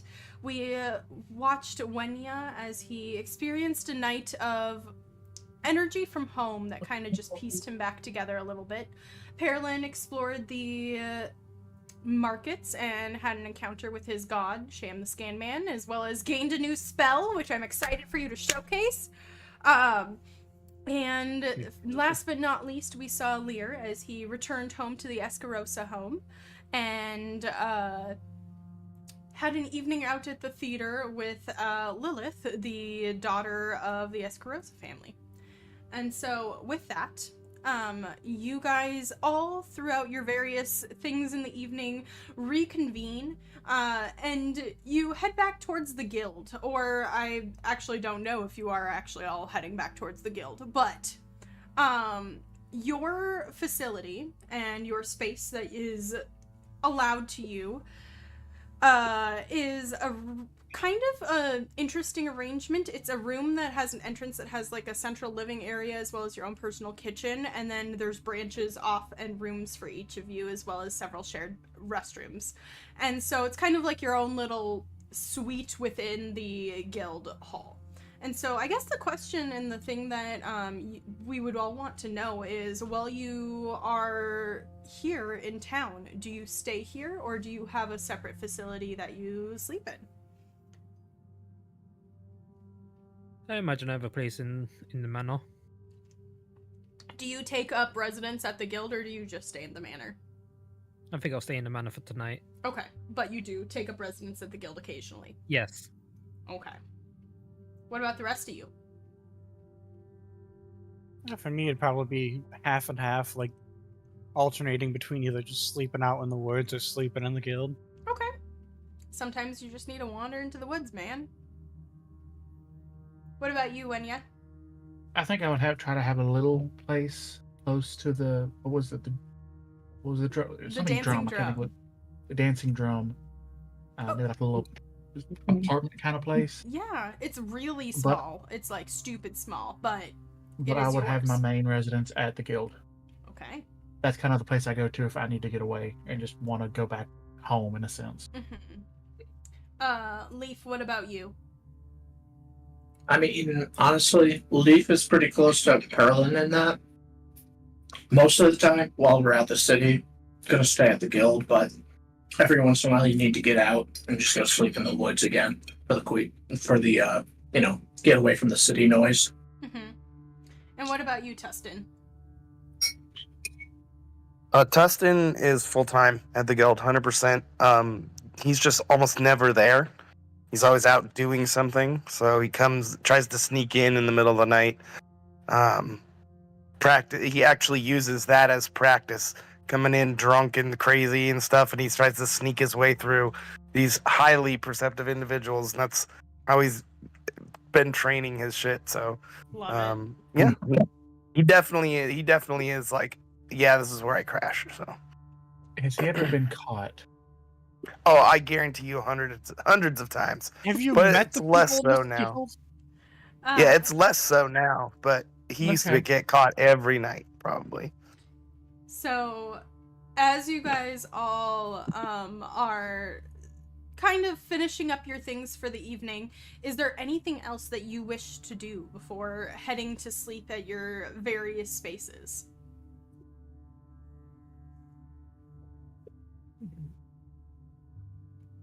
All right. Can't say I am, so Okay. I can't take think of it easy. I'm just going to be enjoying the food at the dancing drum because I've been looking at Brazilian food since you mentioned it, and oh my god, it looks so Right? good. I know, Brazil's definitely on my bucket list. I want to go there at some point. So, okay. Mm. So as you settle in for the evening, I assume Tustin got lit after his performance. Wenya is full of good food. Leaf is feeling a little bit of warmth in his heart. Pearlin also full of good food and smelling like a bajillion different types of home goods and crafts. And Lear settling into the rather dark room of the manor. You all come to rest and wake up the next morning well rested of having a good night's sleep in your own bed after a couple days on the road. And you awake to a note being pushed under your door that just says meeting at 9. And Lear, there is also one delivered to the manor. Okay. So, depending on when you roll up and get out of bed, you have a meeting, supposedly, with Eirwen at 9. And if there's any preparation that you wish to accomplish, I assume that Leaf runs around and does a little bit of shopping, swings through the alchemist store as we discussed. Mhm. Okay, early morning shopping. Yes. Lear, you are invited for the typical family kind of breakfast that is more of like a coffee space because they eat pretty late. So it's like breakfast and then there's like brunch later. So, Yeah. And, it's a little awkward because the lady and the lord of the house look very happy. And, yeah, there you see some bruises in occasional places, and Lilith kind of like makes a face at you at one point of like how disgustingly gross they are being. Let them be. They don't get as much fun these days.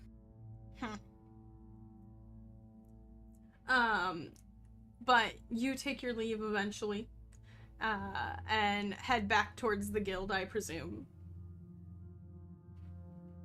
Yep, I'm gonna make sure I'm there just a bit ahead of time. Okay. Anything else that the rest of you wish to do before your meeting with your patron?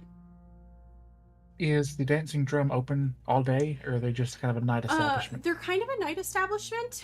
They're not open in the morning, and they typically don't open until like evening usually. However, you can wander in the back room if you want, and you know that there's always food available to you there.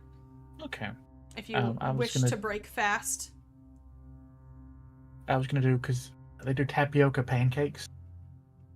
Ooh. And actually, this is kind of cute. You kind of stumble into the kitchen and are starting to pull together ingredients, and Rhythm, like, kind of stumbles in with you a little. He looks like he's a little hungover. And you guys kind of just in companionable silence make these tapioca pancakes together at 8 o'clock in the morning. Tapioca pancakes, a little fruit, and if they have it, a little bit of strong coffee. That sounds amazing. Yep. So, you Now, have a morning with him and then head back to the guild. I will, I think the exact word to use when I get back, I'll write a ledger to send a couple hundred gold his way. Okay. Easy enough. You can tuck it in with one of the other guild members, one of the kind of smaller ones, and they will deliver it later for you. Okay. So, with that, you all walk into the very familiar meeting room where you often meet with patrons or the guild founders to discuss quests. A large table fills the space with tan leather chairs surrounding it. There's a table off to the side that's laden with pastries from the shop next door, as well as a steaming teapot that's next to it that smells rather fruity, and an additional refreshments, fruits, so on and so forth. you file in, the room empty, several of you a bit early, before you kind of have a moment all together, just you, if there's anything that you wish to discuss before anyone else wanders in. So what, pray tell, do we think will be our next form of action? We have the new sigil, but where do we go from there?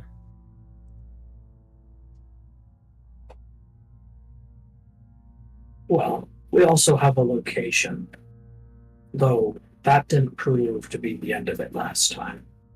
Exactly. And it's, let's just say, most likely going to be a very similar situation. So we're going to need more caution with this one. Well, I agree. If the last one was a test or a proving ground, who knows what can be in store for us this time.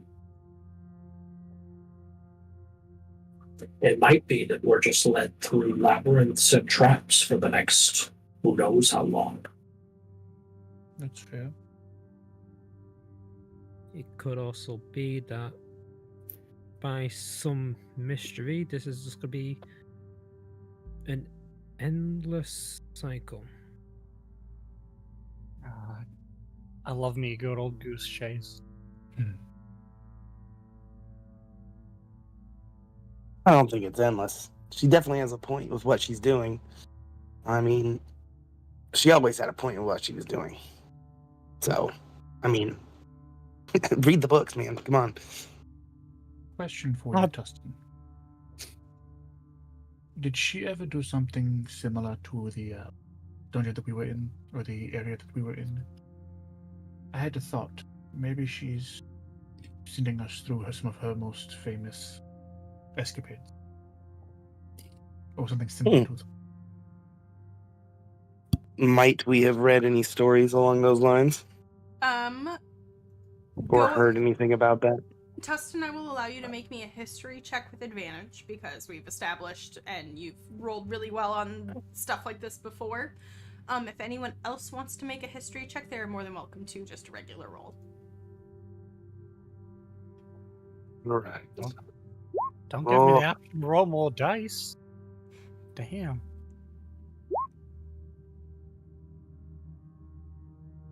My roll 20's going super slow.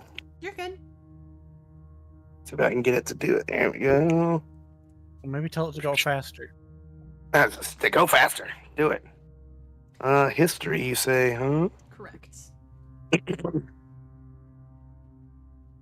The first one is a 10. We'll hopefully throw that one out. And then a 23. Okay. There we go.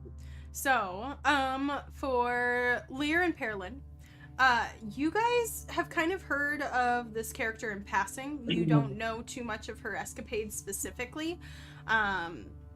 Other than just, Lear, you kind of resonated with her on the tale of revelry and the appreciation of the arts. Leaf, you've not necessarily read about her, but you've heard, as you've traveled kind of around this area, you've heard little bits and pieces more about, like, the things she's done, the heists she's committed, and a lot of the ones that you specifically know about are more raids on traveling caravans. So, like, when a elite noble member goes from Rosewick to Vecca-Saacha or to any other state, they kind of, like, caravan a bunch of various wagons and so forth, and she would stop them, raid them, kind of send them on their merry way, and make off with treasure. So you haven't heard specifically of anything that reminds you of what happened in the tomb, per se. For both Wenya and Tustin, you've heard a couple more of her heists that were more in buildings. The most famous being the one that you heard of a little bit more in depth when she took the artifact that you were hunting from Eirwen. And nothing seems like it reminds you of what you encountered. It seems that it is less of like a her telling the story of what she's done and more of kind of maybe what Kimbur was proposing the previous evening, where it was a trial per se. I was just trying to come up with a possible like end point. Like if she was taking us through these, if this does go on for a certain amount of things, it may be, oh, she's done this, and this, so we've got to do this, and this. You're not sure. Okay. Also, it's kind of funny that the two bards have the... I love it. Had the highest history roll, the connection with her there. Alrighty. So, you kind of all take a moment to rack your brains after that was proposed, and kind of draw to your own conclusions as were given to you based off your rolls. Well, thank you for the permission there. Is there anything that... Oh, go ahead. Nope, go ahead. Is there anything that we need to prepare for before the meeting, gentlemen? Anything, any last minute comments, concerns? Not before the meeting, but while we're all here. Could have given these out on the road, but you never know. Just picked these up this morning, in fact. And he's gonna hand each of you a health potion. Or a potion of healing, excuse me. No, thank you. You never know when things can get a little dicey. Okay. Okay, so you each can add a potion of healing into your inventory, just a regular one. I've deducted 4. Beautiful. Wait, just 3. The Zari L threw me off here. Let's see. No, there would be 4. You have 4 companions. There would be 4. Yeah. I'm blanking. Oh well. As for me, it's not. Oh, it's because worry. John's not in. That's what it was. Oh, got it. Oh, I'm sorry. I was like wigging out for a second, like. Anyway. What were you That's saying, for me. Richie?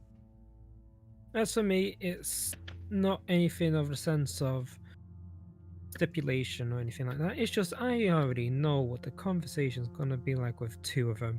I already know from Helios I'm gonna get brazen looks at us for failing the first time, and then Blaze herself is gonna be talking down at us for how dare we not be able to do such a simple task. To be fair, wasn't it their information that sent us this way? Oh, don't worry, Blaze won't ever acknowledge that. It wasn't Blaze's information, it was Eirwen's information. Mm-hmm. But still, I am unfortunately ready for the talking. With that, you hear a door open behind you, and then the door, like, actually to your room open, and Kimbur pushes in. Come, grab snacks, sit down before Eirwen gets here. His suit today is navy. There's, like, kind of like the typical fabric and then silken aspects of a large floral print across it all, with a bright coral tie. Good news. He didn't sound too mad in his reply. There was a little bit of an aspect of an understanding, but he wanted to meet with you again before you headed off to pursue where this bandit camp location is. So you said that there was gray in his mane.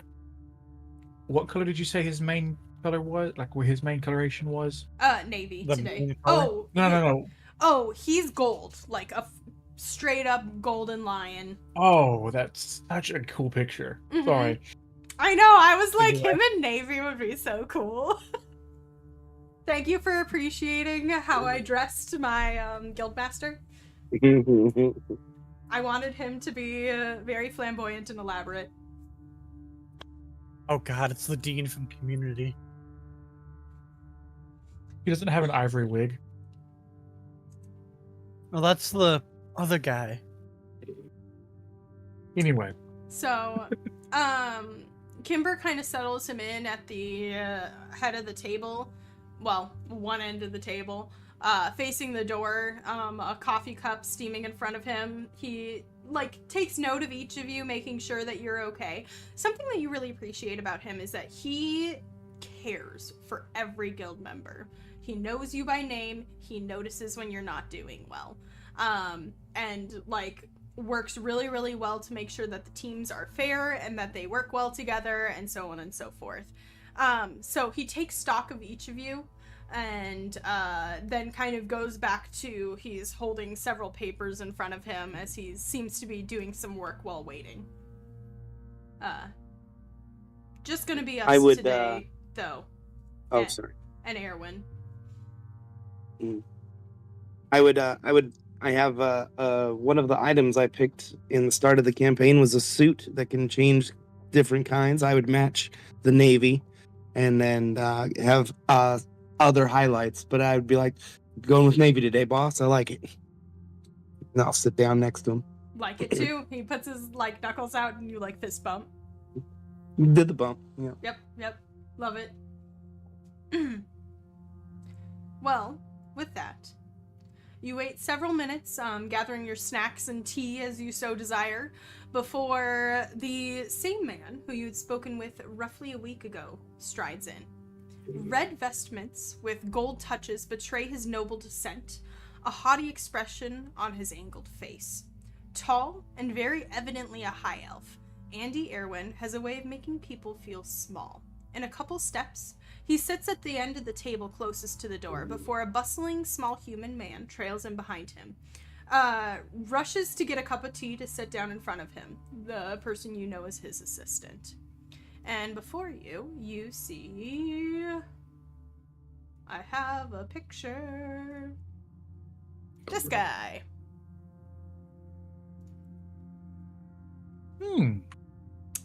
I love that suit, or that crimson and gold. Thank you. It's not working on my view, so we're just gonna refresh and hope it works. No offense, Zai, but you couldn't have picked any more of a smug prick if you tried. You think it was intentional? I knew it was intentional. Absolutely it was. So, this man sits before you. He kind of crisscrosses his hand, the emerald ring on his finger flashing. I heard you were unsuccessful in the procuration of my item, but you have a clue?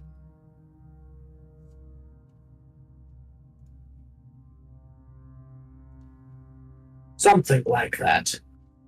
Share. Yeah, we successfully failed. We got the clue, and this is gonna be a lot bigger operation than we first thought. Whatever intel you got was incomplete, so we're gonna have to piece it together for you. It makes sense that the bandit I caught had to lie a little. So, was it a tomb at least? If it was, we saw no sign of corpses. I wanted to confirm her dead, but I guess I will take the location of the bandit camp as a win there. I will make you all a deal. Confirm her death for me. Get the artifact. And if you so choose on your way back, maybe get rid of the bandit incursion, or at least make sure that they're gonna scatter. I don't want them rising back up again and coming back for my artifact. That sounds like it's gonna take some time. I'm paying you, am I not? About that, you might need to pay us a little more if it's gonna take this long. For expenses, of course. And, I mean, honestly, this is gonna ruin my tour. Just straight up. God damn it, John. Really? Now, of all things? We were about to take this show on the road. I can't, if I'm gonna be working for our esteemed client here, that's a personal setback. we might need to be compensated for that. While I do not agree with my companion's motives, I do agree in the sense of the information was faulty and therefore, well, not faulty, but misled, and therefore efforts need to be expanded. Okay, so for the sake of this, I would like, I think you can either both make separate persuasion checks, or one of you can make it with advantage. Not me, guys. Well, it would be between Tustin and Lear, because they were the ones who spoke. Mhm. Which Well, I don't think What are you feeling? we're trying to help each other, so I think they'd be individuals. Yeah, individual. Got a 19. 24. He looks between the two of you. How about this? An additional 500 gold onto the regular offer. And in case you guys, I don't know that I ever told you, but it was going to come out to about 400 gold each for the original offer after the kind of guild fee is taken out. So, Yeah. which is the most you have each individually ever made on a mission like this. This is a high ranking mission. So that puts it to about 500 gold each. And if you can confirm that she is dead, or kill her yourself, I don't care, that will be an additional, you can either choose to have an additional 100 gold individually, or some sort of, if you need to get into a high place, if you need a standing, if you need a letter of recommendation from me, something along those lines, if you confirm her death. And if you manage to confirm that the bandit group will not rise again and are scattered to the wind, same offer. Additional 100 each, or some sort of favor. In what way would you like us to confirm both? Is there something other than the artifact? Something on her person that we could bring back to confirm her death? And how would you like us to confirm the quelling of the bandit uprising? Well, the quelling will be easy. We'll just wait a couple weeks and see if they're picking back up as they have been. And the money will be delivered upon confirmation there. As for her death, I suppose your word will have to be enough. Okay.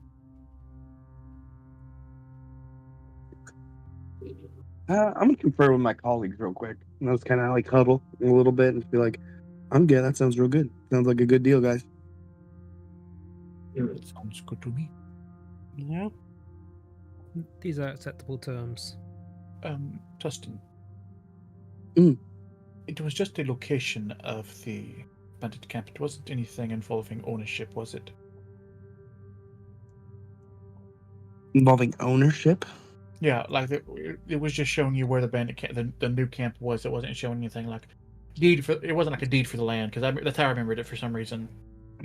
Oh no, it looked like it was a location of a place that I could probably find my way to, and then there was the camp mark, the thieves' camp mark on there. So that's it. Okay. So unless that mark is supposed to be ownership, which I don't think it's gonna be. I was just making sure I was understanding correctly.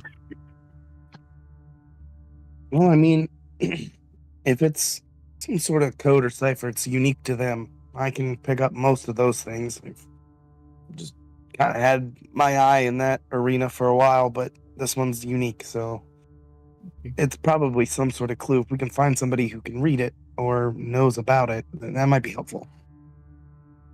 And also, I don't think you can claim the land of a bandit camp. It kind of goes against their thing, because then it would just be a town, wouldn't it? It was just a thought. The fellow you got the original information from, is he still alive? Are you popping out of the little huddle to ask that question? Yes. Okay. So as you kind of pop out of the huddle and walk towards him to ask that question, he, no. Okay.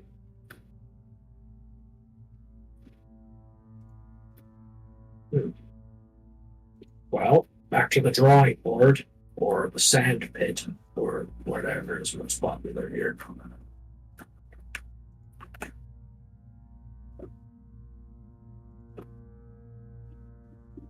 Well, What do you guys think? You don't think it would be possible that he could? Not saying he has any involvement with anything, but being ambushed, he may have seen, or may have a little bit of understanding more of the sigils or the markings. Do you think he may know anything about? If not, I mean, I doubt. Just a thought. Are you guys talking, or are you asking Eirwen? I was talking to the group. Okay. Well, we can always just try to join up with them and infiltrate that way. True. Or we could just pose as a fancy cart and they'd probably come out and try to poke it. At least try to rob it, right? We could get some more information that way. We just to find our own bandits. Well, if that's the case, oh god, I'm gonna have to owe the lady the favor. Maybe I can convince my family to lend us one of the finer carts. Or we could Nice. ask Eirwen if he would be willing to, and I'd be willing to take any damages to the cart out of my cut.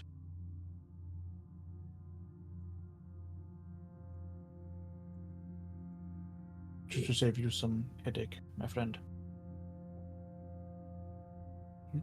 Who's Eirwen? The guy you're talking to.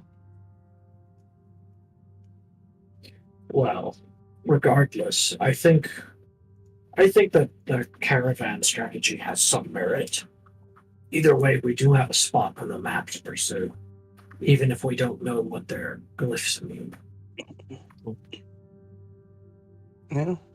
It's worth a shot. I mean, we got one lead. We might as well use it. Perhaps instead of a button, it'll be some sort of lever this time. Ooh. Or pressure plate. I always liked pressure plates. They seem really neat.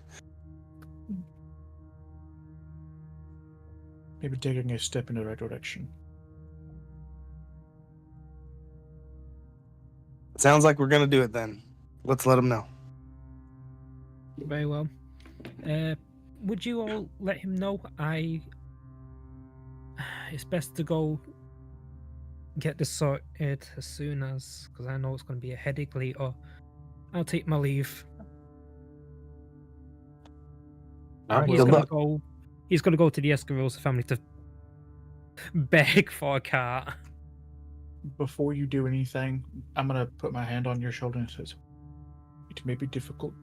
They may ask much, but you can do this, my friend." I'll give him bardic inspiration. Okay. I appreciate it. I would definitely. I'll be able to talk. I would most likely be able to talk to come into it. It's just I am going to be in either a lot of trouble, a lot of headache, or owe someone a favor, which is never good.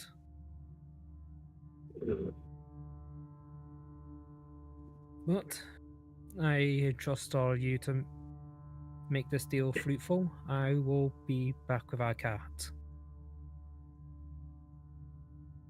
And he leaves. Beautiful. So, with that, Lear steps out, and Eirwen turns to the rest of you. Well, do we have a deal?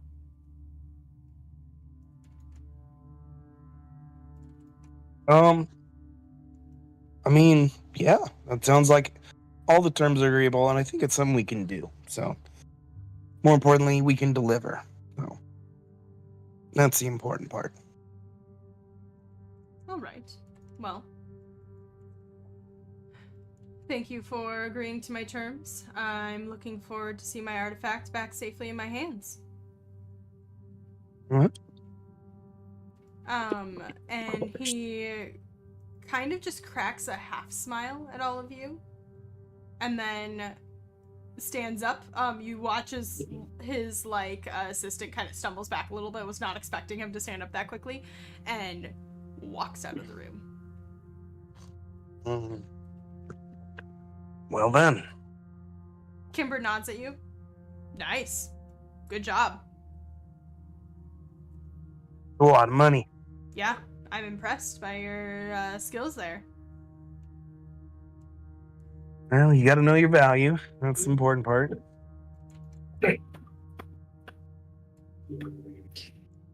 Well, where to next?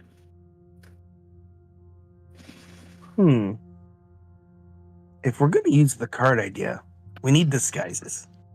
I think disguises are the next part. He gets way too excited to go get fake clothes to dress up like the cart attendants. Beautiful. Love it.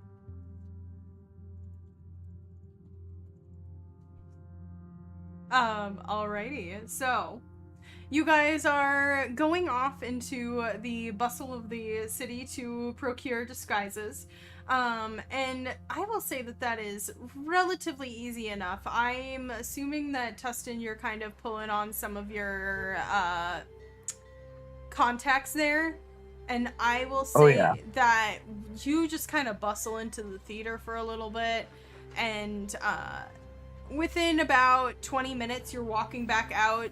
And you had to kind of bribe your way and pay for a couple of things. So I'll say it costs you about 10 gold. And Sure. you managed to get costumes and disguises for everyone. I love it. And between that and I assume your disguise kit that you have, you should be good and set.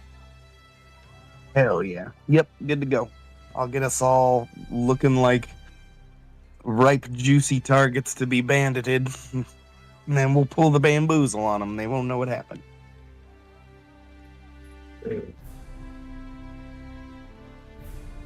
Okay. What are we filling our bundles with? Straw? Oh. I mean, that's the classic play. I mean, there's fruits. You can do like flour bags. Experiment. Explore the space. See what works for you. Mm-hmm. Uh-huh. So as you guys kind of are getting that preparation ready and are getting your last minute things, Lear, you are making your way back towards the Escarosa estate. Mm-hmm. So you head back that way. And even just as you're kind of going, the shadows of the garden are always so dark, and the way that the trees kind of come over that even though it's kind of like a decently half cloudy day, it's dark here. A familiarity that you enjoy. And you walk back into the estate, and after a footman kind of directs you towards the study. And there before you, you actually see the lady of the house, Albertina, and she's in the middle of kind of, looks like reviewing some documents. When she looks up, there you are. Lear, what can I do for you? I thought you were leaving today. We will be leaving soon, Lady Albertina. However, I have come to express interest in aid in mine and my party's endeavors. You need help from me. As you know, we are on the trail of a very famous bandit and thief. Or at least one of her legacy. Mm-hmm. It has come to our attention with the uprising of either copycat thieves or people taking up her emblem as whatever. It has come to, a passing thought that if we are able to disguise ourselves as high value, low defenses targets, it might help with our operations. And I thought, what better than a nice ebony black carriage?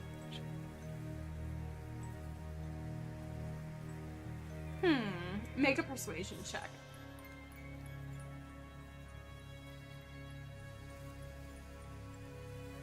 I'm going to use that inspiration you gave me earlier. Okay. Exactly what I did. That's reroll, right? Yep. Reroll, and then you also do have bardic inspiration. What die is that? There's a D8 now, or Okay. something like. I'm not sure what level bard he is off the top of my head. 6. If you would D6? like to add a D6, I would do so. Oh, no, because I'm 6th level bard. I don't know what. Oh. I'm checking to see what. I think it's a D8. Where the fuck is inspiration? It would be in bonus actions. D8, yeah. Let's see. Bardic, Look at it's a me D8 go. because I'm a I sixth know level my bard. bards. I wonder So- why. 18 base with an extra 6 from Bardic 20 Inspiration. So For 24. She leans forward, listening to your plea, letting you kind of give it all. Just like the half smirk. She's always smiling just a little bit on her painted, extremely dark red lips. You paint such a beautiful picture. I A think beautiful that pitch. something Oh. could be arranged. And I wouldn't hate too horribly if one of these carts were destroyed. I mean, we have several, so it's not a huge deal. And for assisting me last evening, I think a favor for a favor. I very much appreciate it, my lady. And of course, it's gonna be an amazing Okay. performance on our end. One that you might even want to turn into a play. Maybe. Embellish it a little. As you know how things go. Well, and if you find any pretty pieces of jewelry, you know what to do. Of course. That are, of course, not tied down. Oh, yes. I mean, after all, it is a bandit camp, is it not? I'm sure they won't miss 1 or 2 small items. She pulls a very large feather pen out, scribbles some stuff on a piece of paper, pulls out a candle and drips wax onto it and stamps her what you know is to be the family seal, and hands you the paper. My appreciation, my lady. Make me proud. Of course. I will take my leave now. If you want to see her on your way out, she is in the music room.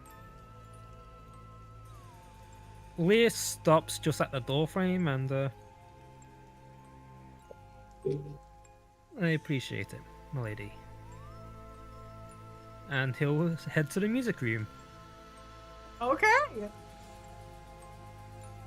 So you head to the music room and you hear as you approach, just like a kind of mournful piano piece, maybe more of like a nocturne that's a little bit waltzy, a little bit lilting.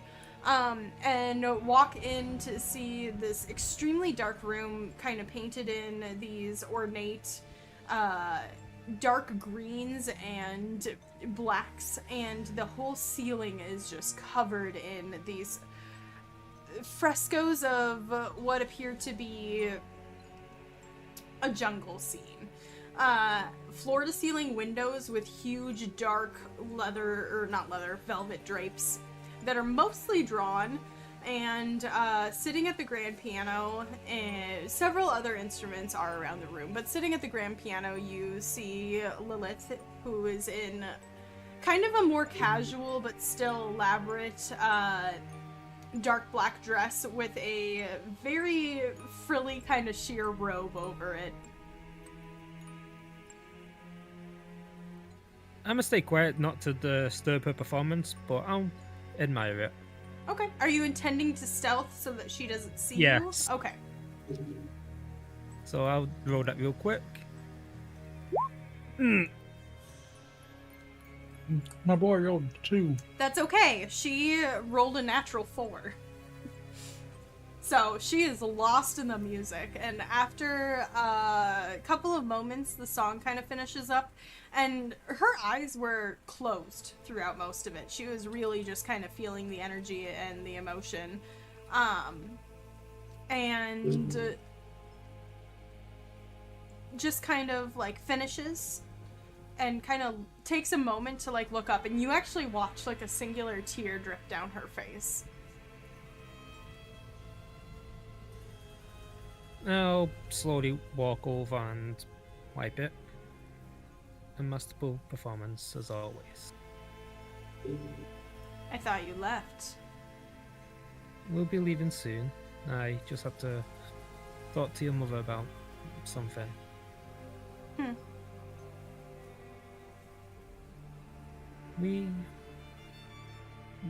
There's possibly going to be a bit of bloodshed.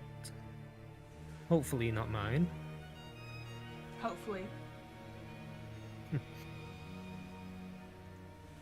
And don't worry, I'll make sure to tell you anything that happens and bring you a gift this time.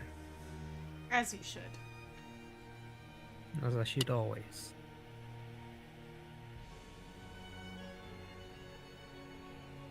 But I thought I'd just pay you a visit before I leave. The same, like, kind of half smile she always gives you quirks her lips. I appreciate it. On your way. Of course. As you wish, my lady. And as you leave, she begins to play again. And this time it's a little, will you roll, you can choose if you want this to be kind of like an insight check to kind of see what the tone of the music is, or if you can argue just like some sort of straight charisma check because that's how you see the music.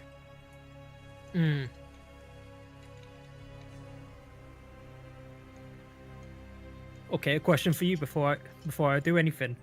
Would you say this is a very often played song from what she's doing?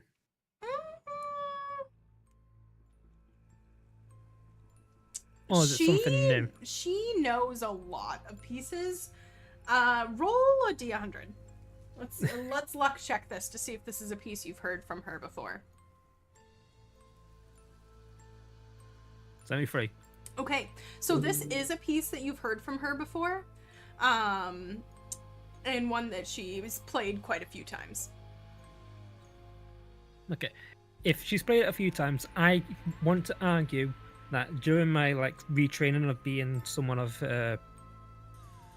pristine to represent the Escarosas, I probably would have heard this a good couple of times then. Okay. So, do you have a stat that you wish? Performance. Okay. I will accept this, and the DC is a little bit lower based on that luck check. Okay. 29.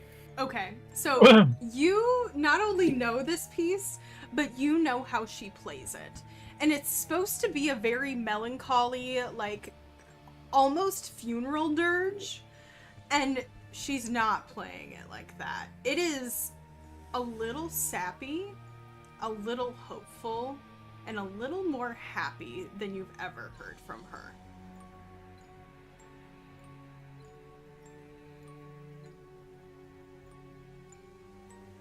I'll I'll silently let her finish and take my leave. All right. It takes but a couple of moments for you and the stables to hand over the letter, procure the black cart with 2 very glorious, well-trained, matching pair of black horses, and to head on back to the guild. And at about this time, you meet a Tustin with bags upon bags of clothes coming back. I imagine I would have got dressed up for this, but coming down the street, seeing Tuscan with bags, is this necessary? It's always necessary. You have to have disguises. It's part of the thing, man. Trust me. It's gonna work. Well, we mustn't make ourselves look too tasty of a target, lest they become suspicious. Who wants to carry a javelin? I'm sure you will be just... I'm sure you're all delicious enough. Let's just get going. Thank you, Lear. I'd consider you a snack too. Ugh. So no disguises then? I mean, you. What did you pick out for me? I It doesn't immediately sound just very take it out. Yeah. I mean, I don't necessarily need a disguise. I can just change the look of my armor at will. I mean, yeah, but okay. I guess you can. If you want to add a few accessories to make it stand out a little more. Yeah, like if you could imagine a Magic Girl anime sequence, like he's moving at blinding speeds to put apparel upon everyone to make them look like more caravan guards or like the dudes who ride on the back or whatever, like just to make it look like a little bit more. See, I don't need a disguise. I will take pride in my escort attire. Yeah, that's why you're sitting on the most important part. Because people know you. So what did you have in mind for Winya? That's a big one. Yep. I was like, I was thinking almost like, I don't know like what the equivalent would be, but like, you know, the old coachman kind of high collared, like cape kind of things, like something along those lines, and then like a face mask and just like a full, almost like a duster, and have him like hang on the back. So. Cool, love it. I dig it. Yeah.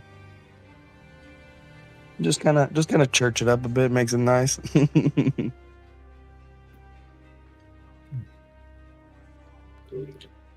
This looks good, but I don't know how well I'll be able to fight in it. Just rip off the sleeves and the legs, you'll be fine. They're costume clothes. They don't expect them back. It's fine. Okay. Yeah, if you gotta bust out of them, yeah. I mean, that's probably that might just scare the piss out of the bandits anyway. That's a good idea. That is a good idea. They're like, oh shoot, not cool. If you're done playing dress up in the street, please get your asses in the cart. Oh man, you never take any joy in what you do you? I take pride in what I do, not joy. Tustin just shakes his head. Man, you need to get the stick out of your ass and live a little, bud. Jesus. I live Or plenty. maybe put it in someone else's. Who knows? You know? I you live know, plenty. love is love, all right? Let it happen. I'm more worried about whoever's stick he has up his ass. You know what? Never mind. That was beautiful. I'm gonna need to like really go back through this session and clip some of those moments. You guys are hilarious today. I know. It's so I'm sad. good. You think I'm sad I you can't think have I'm the not audio hilarious? on. I'm sad I can't have the Twitch audio on and go through them myself I know, right? now. It's okay. We'll just have to go back through the VOD. But you act like you're not hilarious every day. Yeah, okay. You guys are hilarious every day. Anyway, so as you guys head out of the town, Any last minute preparations before you leave? Nah. Oh, I would, that's one thing I would do. I would let them know I can't make the next show because I'm on an extended contract. So that crappy substitute will have to be Yep. the main guy. He'll Give him a have to shot. get the Saturday night and the Sunday matinee, and maybe you'll be back in town by the next weekend. We'll see. We'll see. We'll see. Oh, So as you head out of Vecca-Saacha, the mid-morning air rather bright. It's about noon by the time you gather all your things and get out. The air hitting you heavy as we are continuing on our path here. So you head a little bit, following the path towards the mining town north. And then you're going to turn off the path and head just slightly, kind of more straight across as it turns up. And with that, are you trying to tempt them to raid you? Are you just heading straight towards the camp location? What's the plan and the goal here? What I was thinking is more, like slow moving car. Maybe has a bit of trouble along the roadside. So probably before we get into acting position, I'll stop the car, ask Winnie to get out and help loosen one of the wheels. Okay. Oh, Yeah, and the lady said she does not care if the cat gets destroyed. Well, then Good I'll to do know. it now. But I'm sure she cares about these fine beasts. Hmm. He says, coming up alongside one of them. Yeah, they are very comfortable in your presence, Leaf. No roll required. They seek you out in the about roughly day and a half you've traveled so far, and are very excited when you lay a hand on them. Fine stock. Masterful breeds, aren't they? But yeah, after Winya's help loosen the wheel, I am purposely going to try and hit every difficult part of the road. Okay. Cool. So as you continue on your merry way, for the sake of this, what I'm gonna have you guys do is I'm gonna have you roll a group deception check. So I'm gonna have you all who are out and outside of the cart, because this one does have a fully closed interior, go ahead and roll me a deception check. And for those who are inside the cart, you do not. And I'm going to take the average.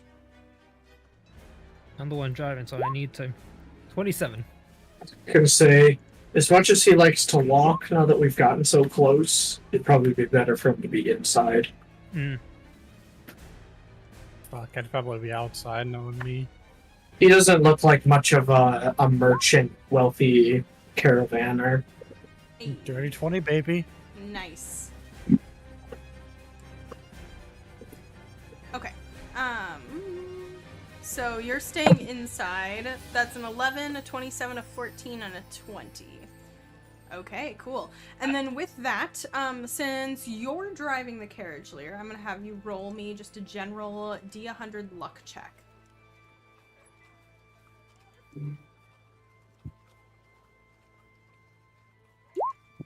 $44.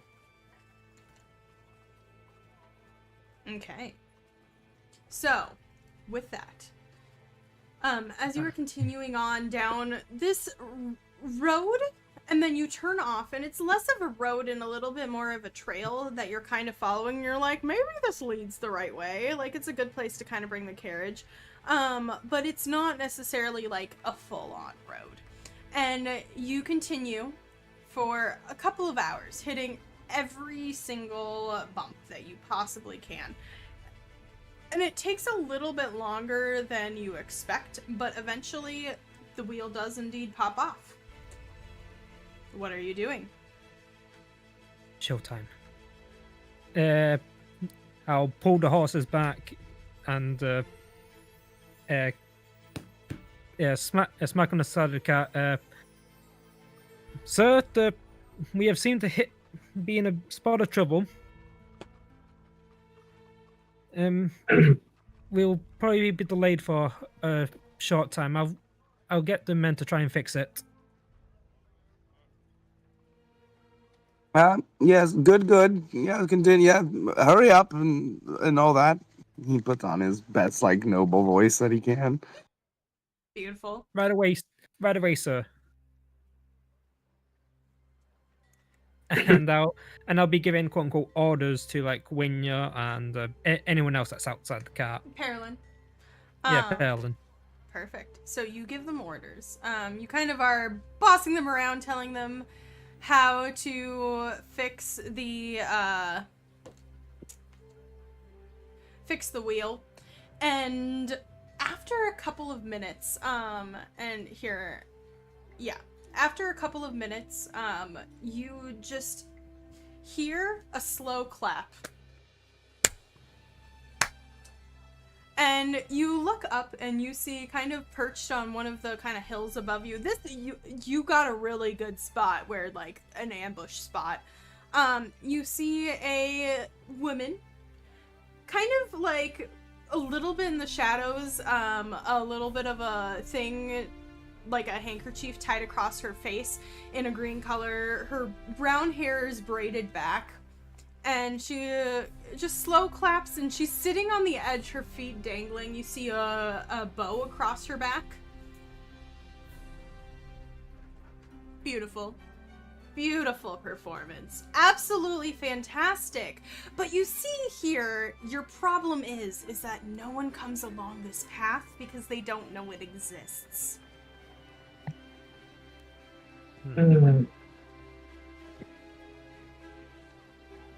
And she pulls down the green kind of like handkerchief across the back of, or the bottom of her face, and you see this person.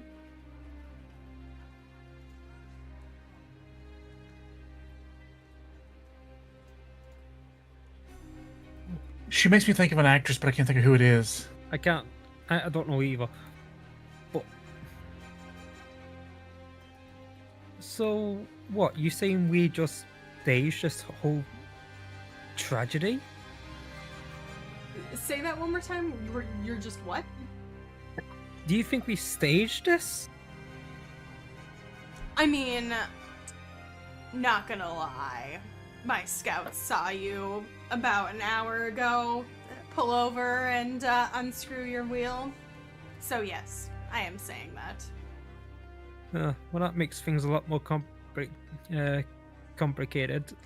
Oh, does it now? And she'll like lean back on her hands. She looks totally like nonplussed. And you, what is everyone's passive perceptions? Passive perception? Oh boy. 14. Okay. Well, Cool. Yeah, 11. Terrible for monk. 11. What'd you say, Nick? 17. 17. Okay. Tustin? 23. Okay. So, Perlin, you don't necessarily see anything, but you just, like, feel eyes on you. And you're not quite sure if it's just, like, being nervous. Like, she should not be alone facing all of you. There has to be other people here. Tustin, you notice many people hiding in the woods around you. And two of them kind of stick out to you. One of them you like see just a brief glimpse of, and then the figure's gone. A very short figure, very quick, very fast, scampering up a tree. And then you see kind of like a more steady presence who is about directly across from this woman, kind of on the ledge above you on the other side. And he is pressed up against a full tree, and you just like feel the bulk of him. So you know that you are surrounded. How many total was that?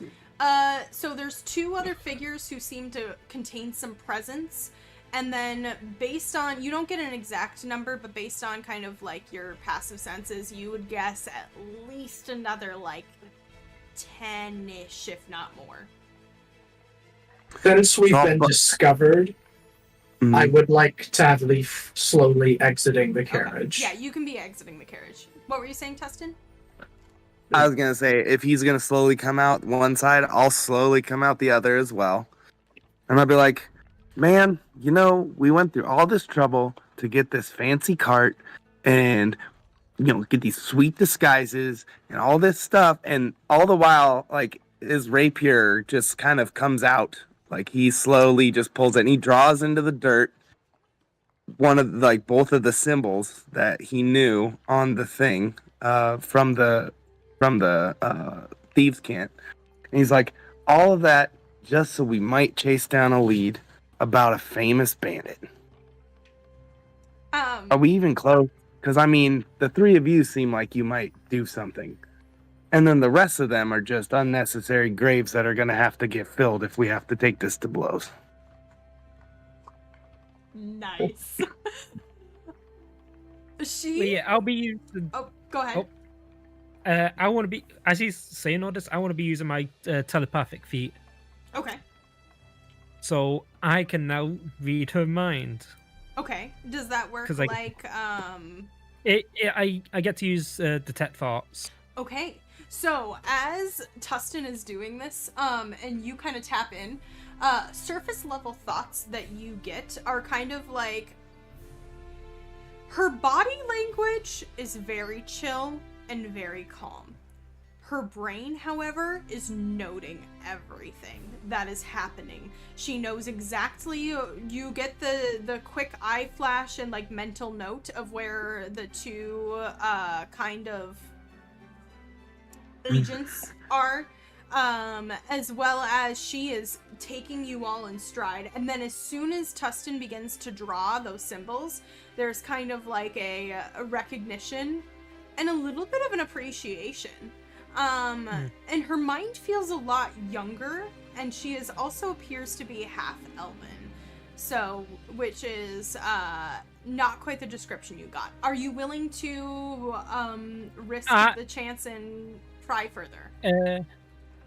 Yeah, the moment recognition, I feel recognition, I am going to attempt to pry further. Okay, and what is the saving throw? Wisdom. Okay, that's a 9, so she fails. So with the thoughts kind of going further, you get just like they're here after my mom. They want to know where my mom is. Why are they here now? Are they here because we've been kind of whipping things back up? Are they seeking something? Are they following the legend? Are they wishing to join? They don't look like nobles. Except for that one. He kind of looks like a noble.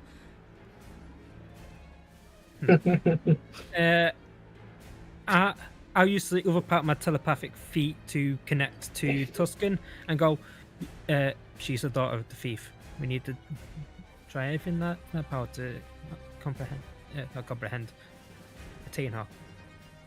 Mm-hmm. And I'll pass that around as he is hopefully distracting her. Okay, so with that happening and resolved, Tustin, with your little speech and your little drawing in the dirt, you watch her lean forward a little bit and kind of like prop her elbows on her knees. Her feet are still swinging very casually. Interesting. Oh, now we're interesting. Now you're interesting. That's a start. What's so interesting about us, huh? Well, I don't know if you necessarily know what you're doing there, but to me it looks like you faced the trial, and now you're hoping for safety. No, now, you know what? Now you're interesting. Maybe we did. Or maybe we killed someone who did. Maybe. Maybe we want to, see this through. Maybe we're looking for gainful employment. Maybe we're, I don't know.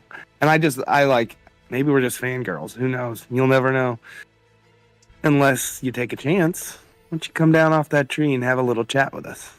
I'll flash her the pearly whites. Roll her a persuasion check. All right. That is a 28. So Fuck yeah. with the 28, she grins and she goes, "I know what you're doing." And What's that? And she jumps down, and drops the Damn, we love our fantasy cows. beautiful. Drops like the 15 feet, and she actually like kind of grasps onto one of the vines that's running down the side of this like cliff part, and slides down and lands before you. Leathers. Looks like she's well protected. There's a little bit of like a flash of magic on her. She seems to have some sort of rapier at her side as well as the bow across her back. And has very beautiful hazel eyes. She's probably about 5'4" and very petite. But when she walks, she carries herself. You said she landed in front of me? Yep, and she'll stride right on up to you and kind of gets in your personal space a little bit. I will get right back in there and I will be like, that's a nice sword. I would say the same of yours. Thank you. Thank you. Comparing swords.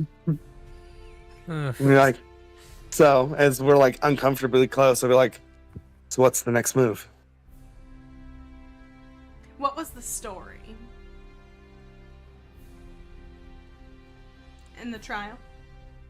The story of Reverie and Dove. Ooh, so not only did you figure it out, but you recognized it.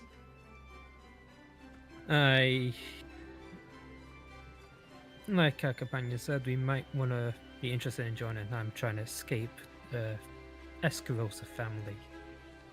We're known for performances. Make a deception check. You said you're trying to escape the Escarosa family? Yeah. Okay, make a deception check.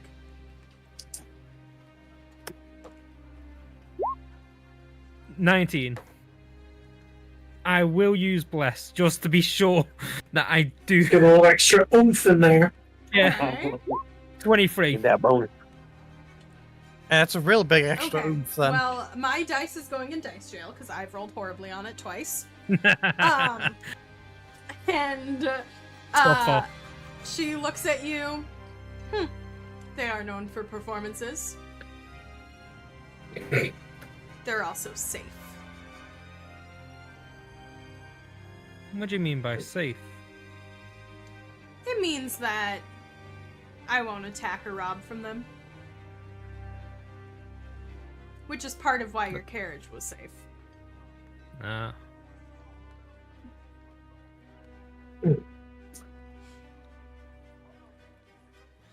But I was intrigued enough at the game we were playing to stop you. Well, it seems that you indeed were part of the trial and completed it to some extent if you know where the camp is located. You know our signs or have recognized them for what they are, whether or not you understand what you are doing, and you know the history. So, you want a discussion? We can have a discussion. But the only time we're discussing is when it's in my home base, and you understand that my people are surrounding you. And she says this entirely, she was making eye contact with Lear, and then she turns her attention back to Tustin. Oh, I mean, you got what? 2 handfuls, 10 plus the 3 of you right now. Think you need more to handle us? That's flattering. We accept. And it's also barely accurate. Barely accurate. I mean, to be fair, they probably need more just to handle you alone, Tustin. I mean, I don't want to toot the horns, but I've been known. I'll use Mage Hand to grab Tustin's head. Focus. I'm focusing right at her. Yeah, they were having a really intriguing sword measuring Yeah, contest there. we're kind of like we're peacocking each other right now. That's what it sounds Absolutely like. are peacocking each other right now. 110%.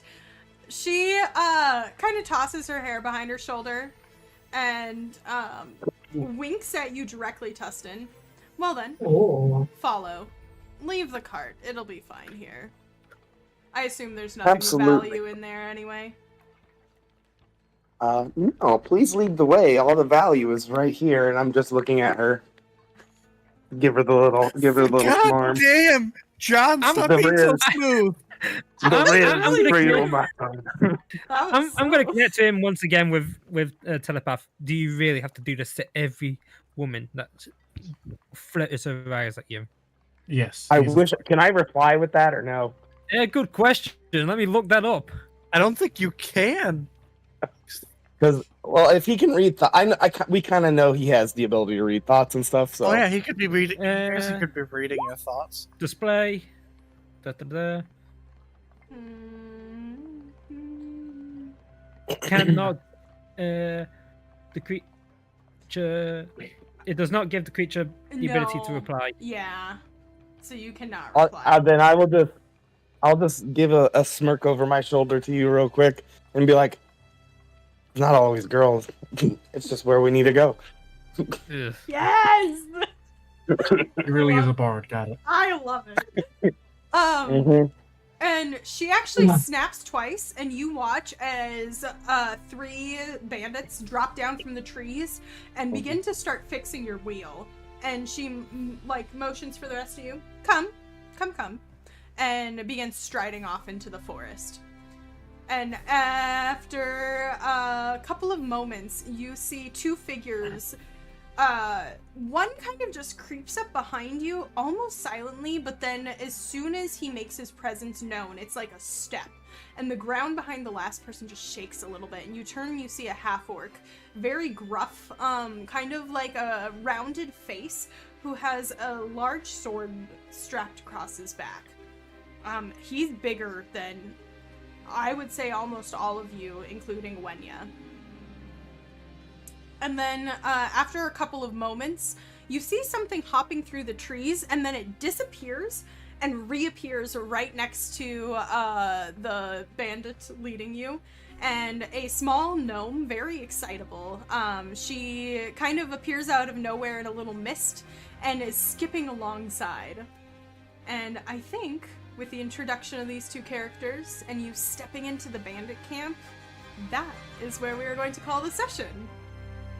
So, next time Excellent. we will see what happens with Naku's spawn, and if you can get a little bit more information, bribe your way through there, and what the resolution to this adventure is. So, with that, for if you're watching with us on Twitch, stick around. We're gonna end the recording and raid off and chat for a little bit. If you're with us on YouTube, thank you so much for watching. Let us know what you like down in the comment section below. There's a whole bunch of other mini campaigns to check out. I will link that playlist down below as well. And we will see you guys all in the next time. Goodbye.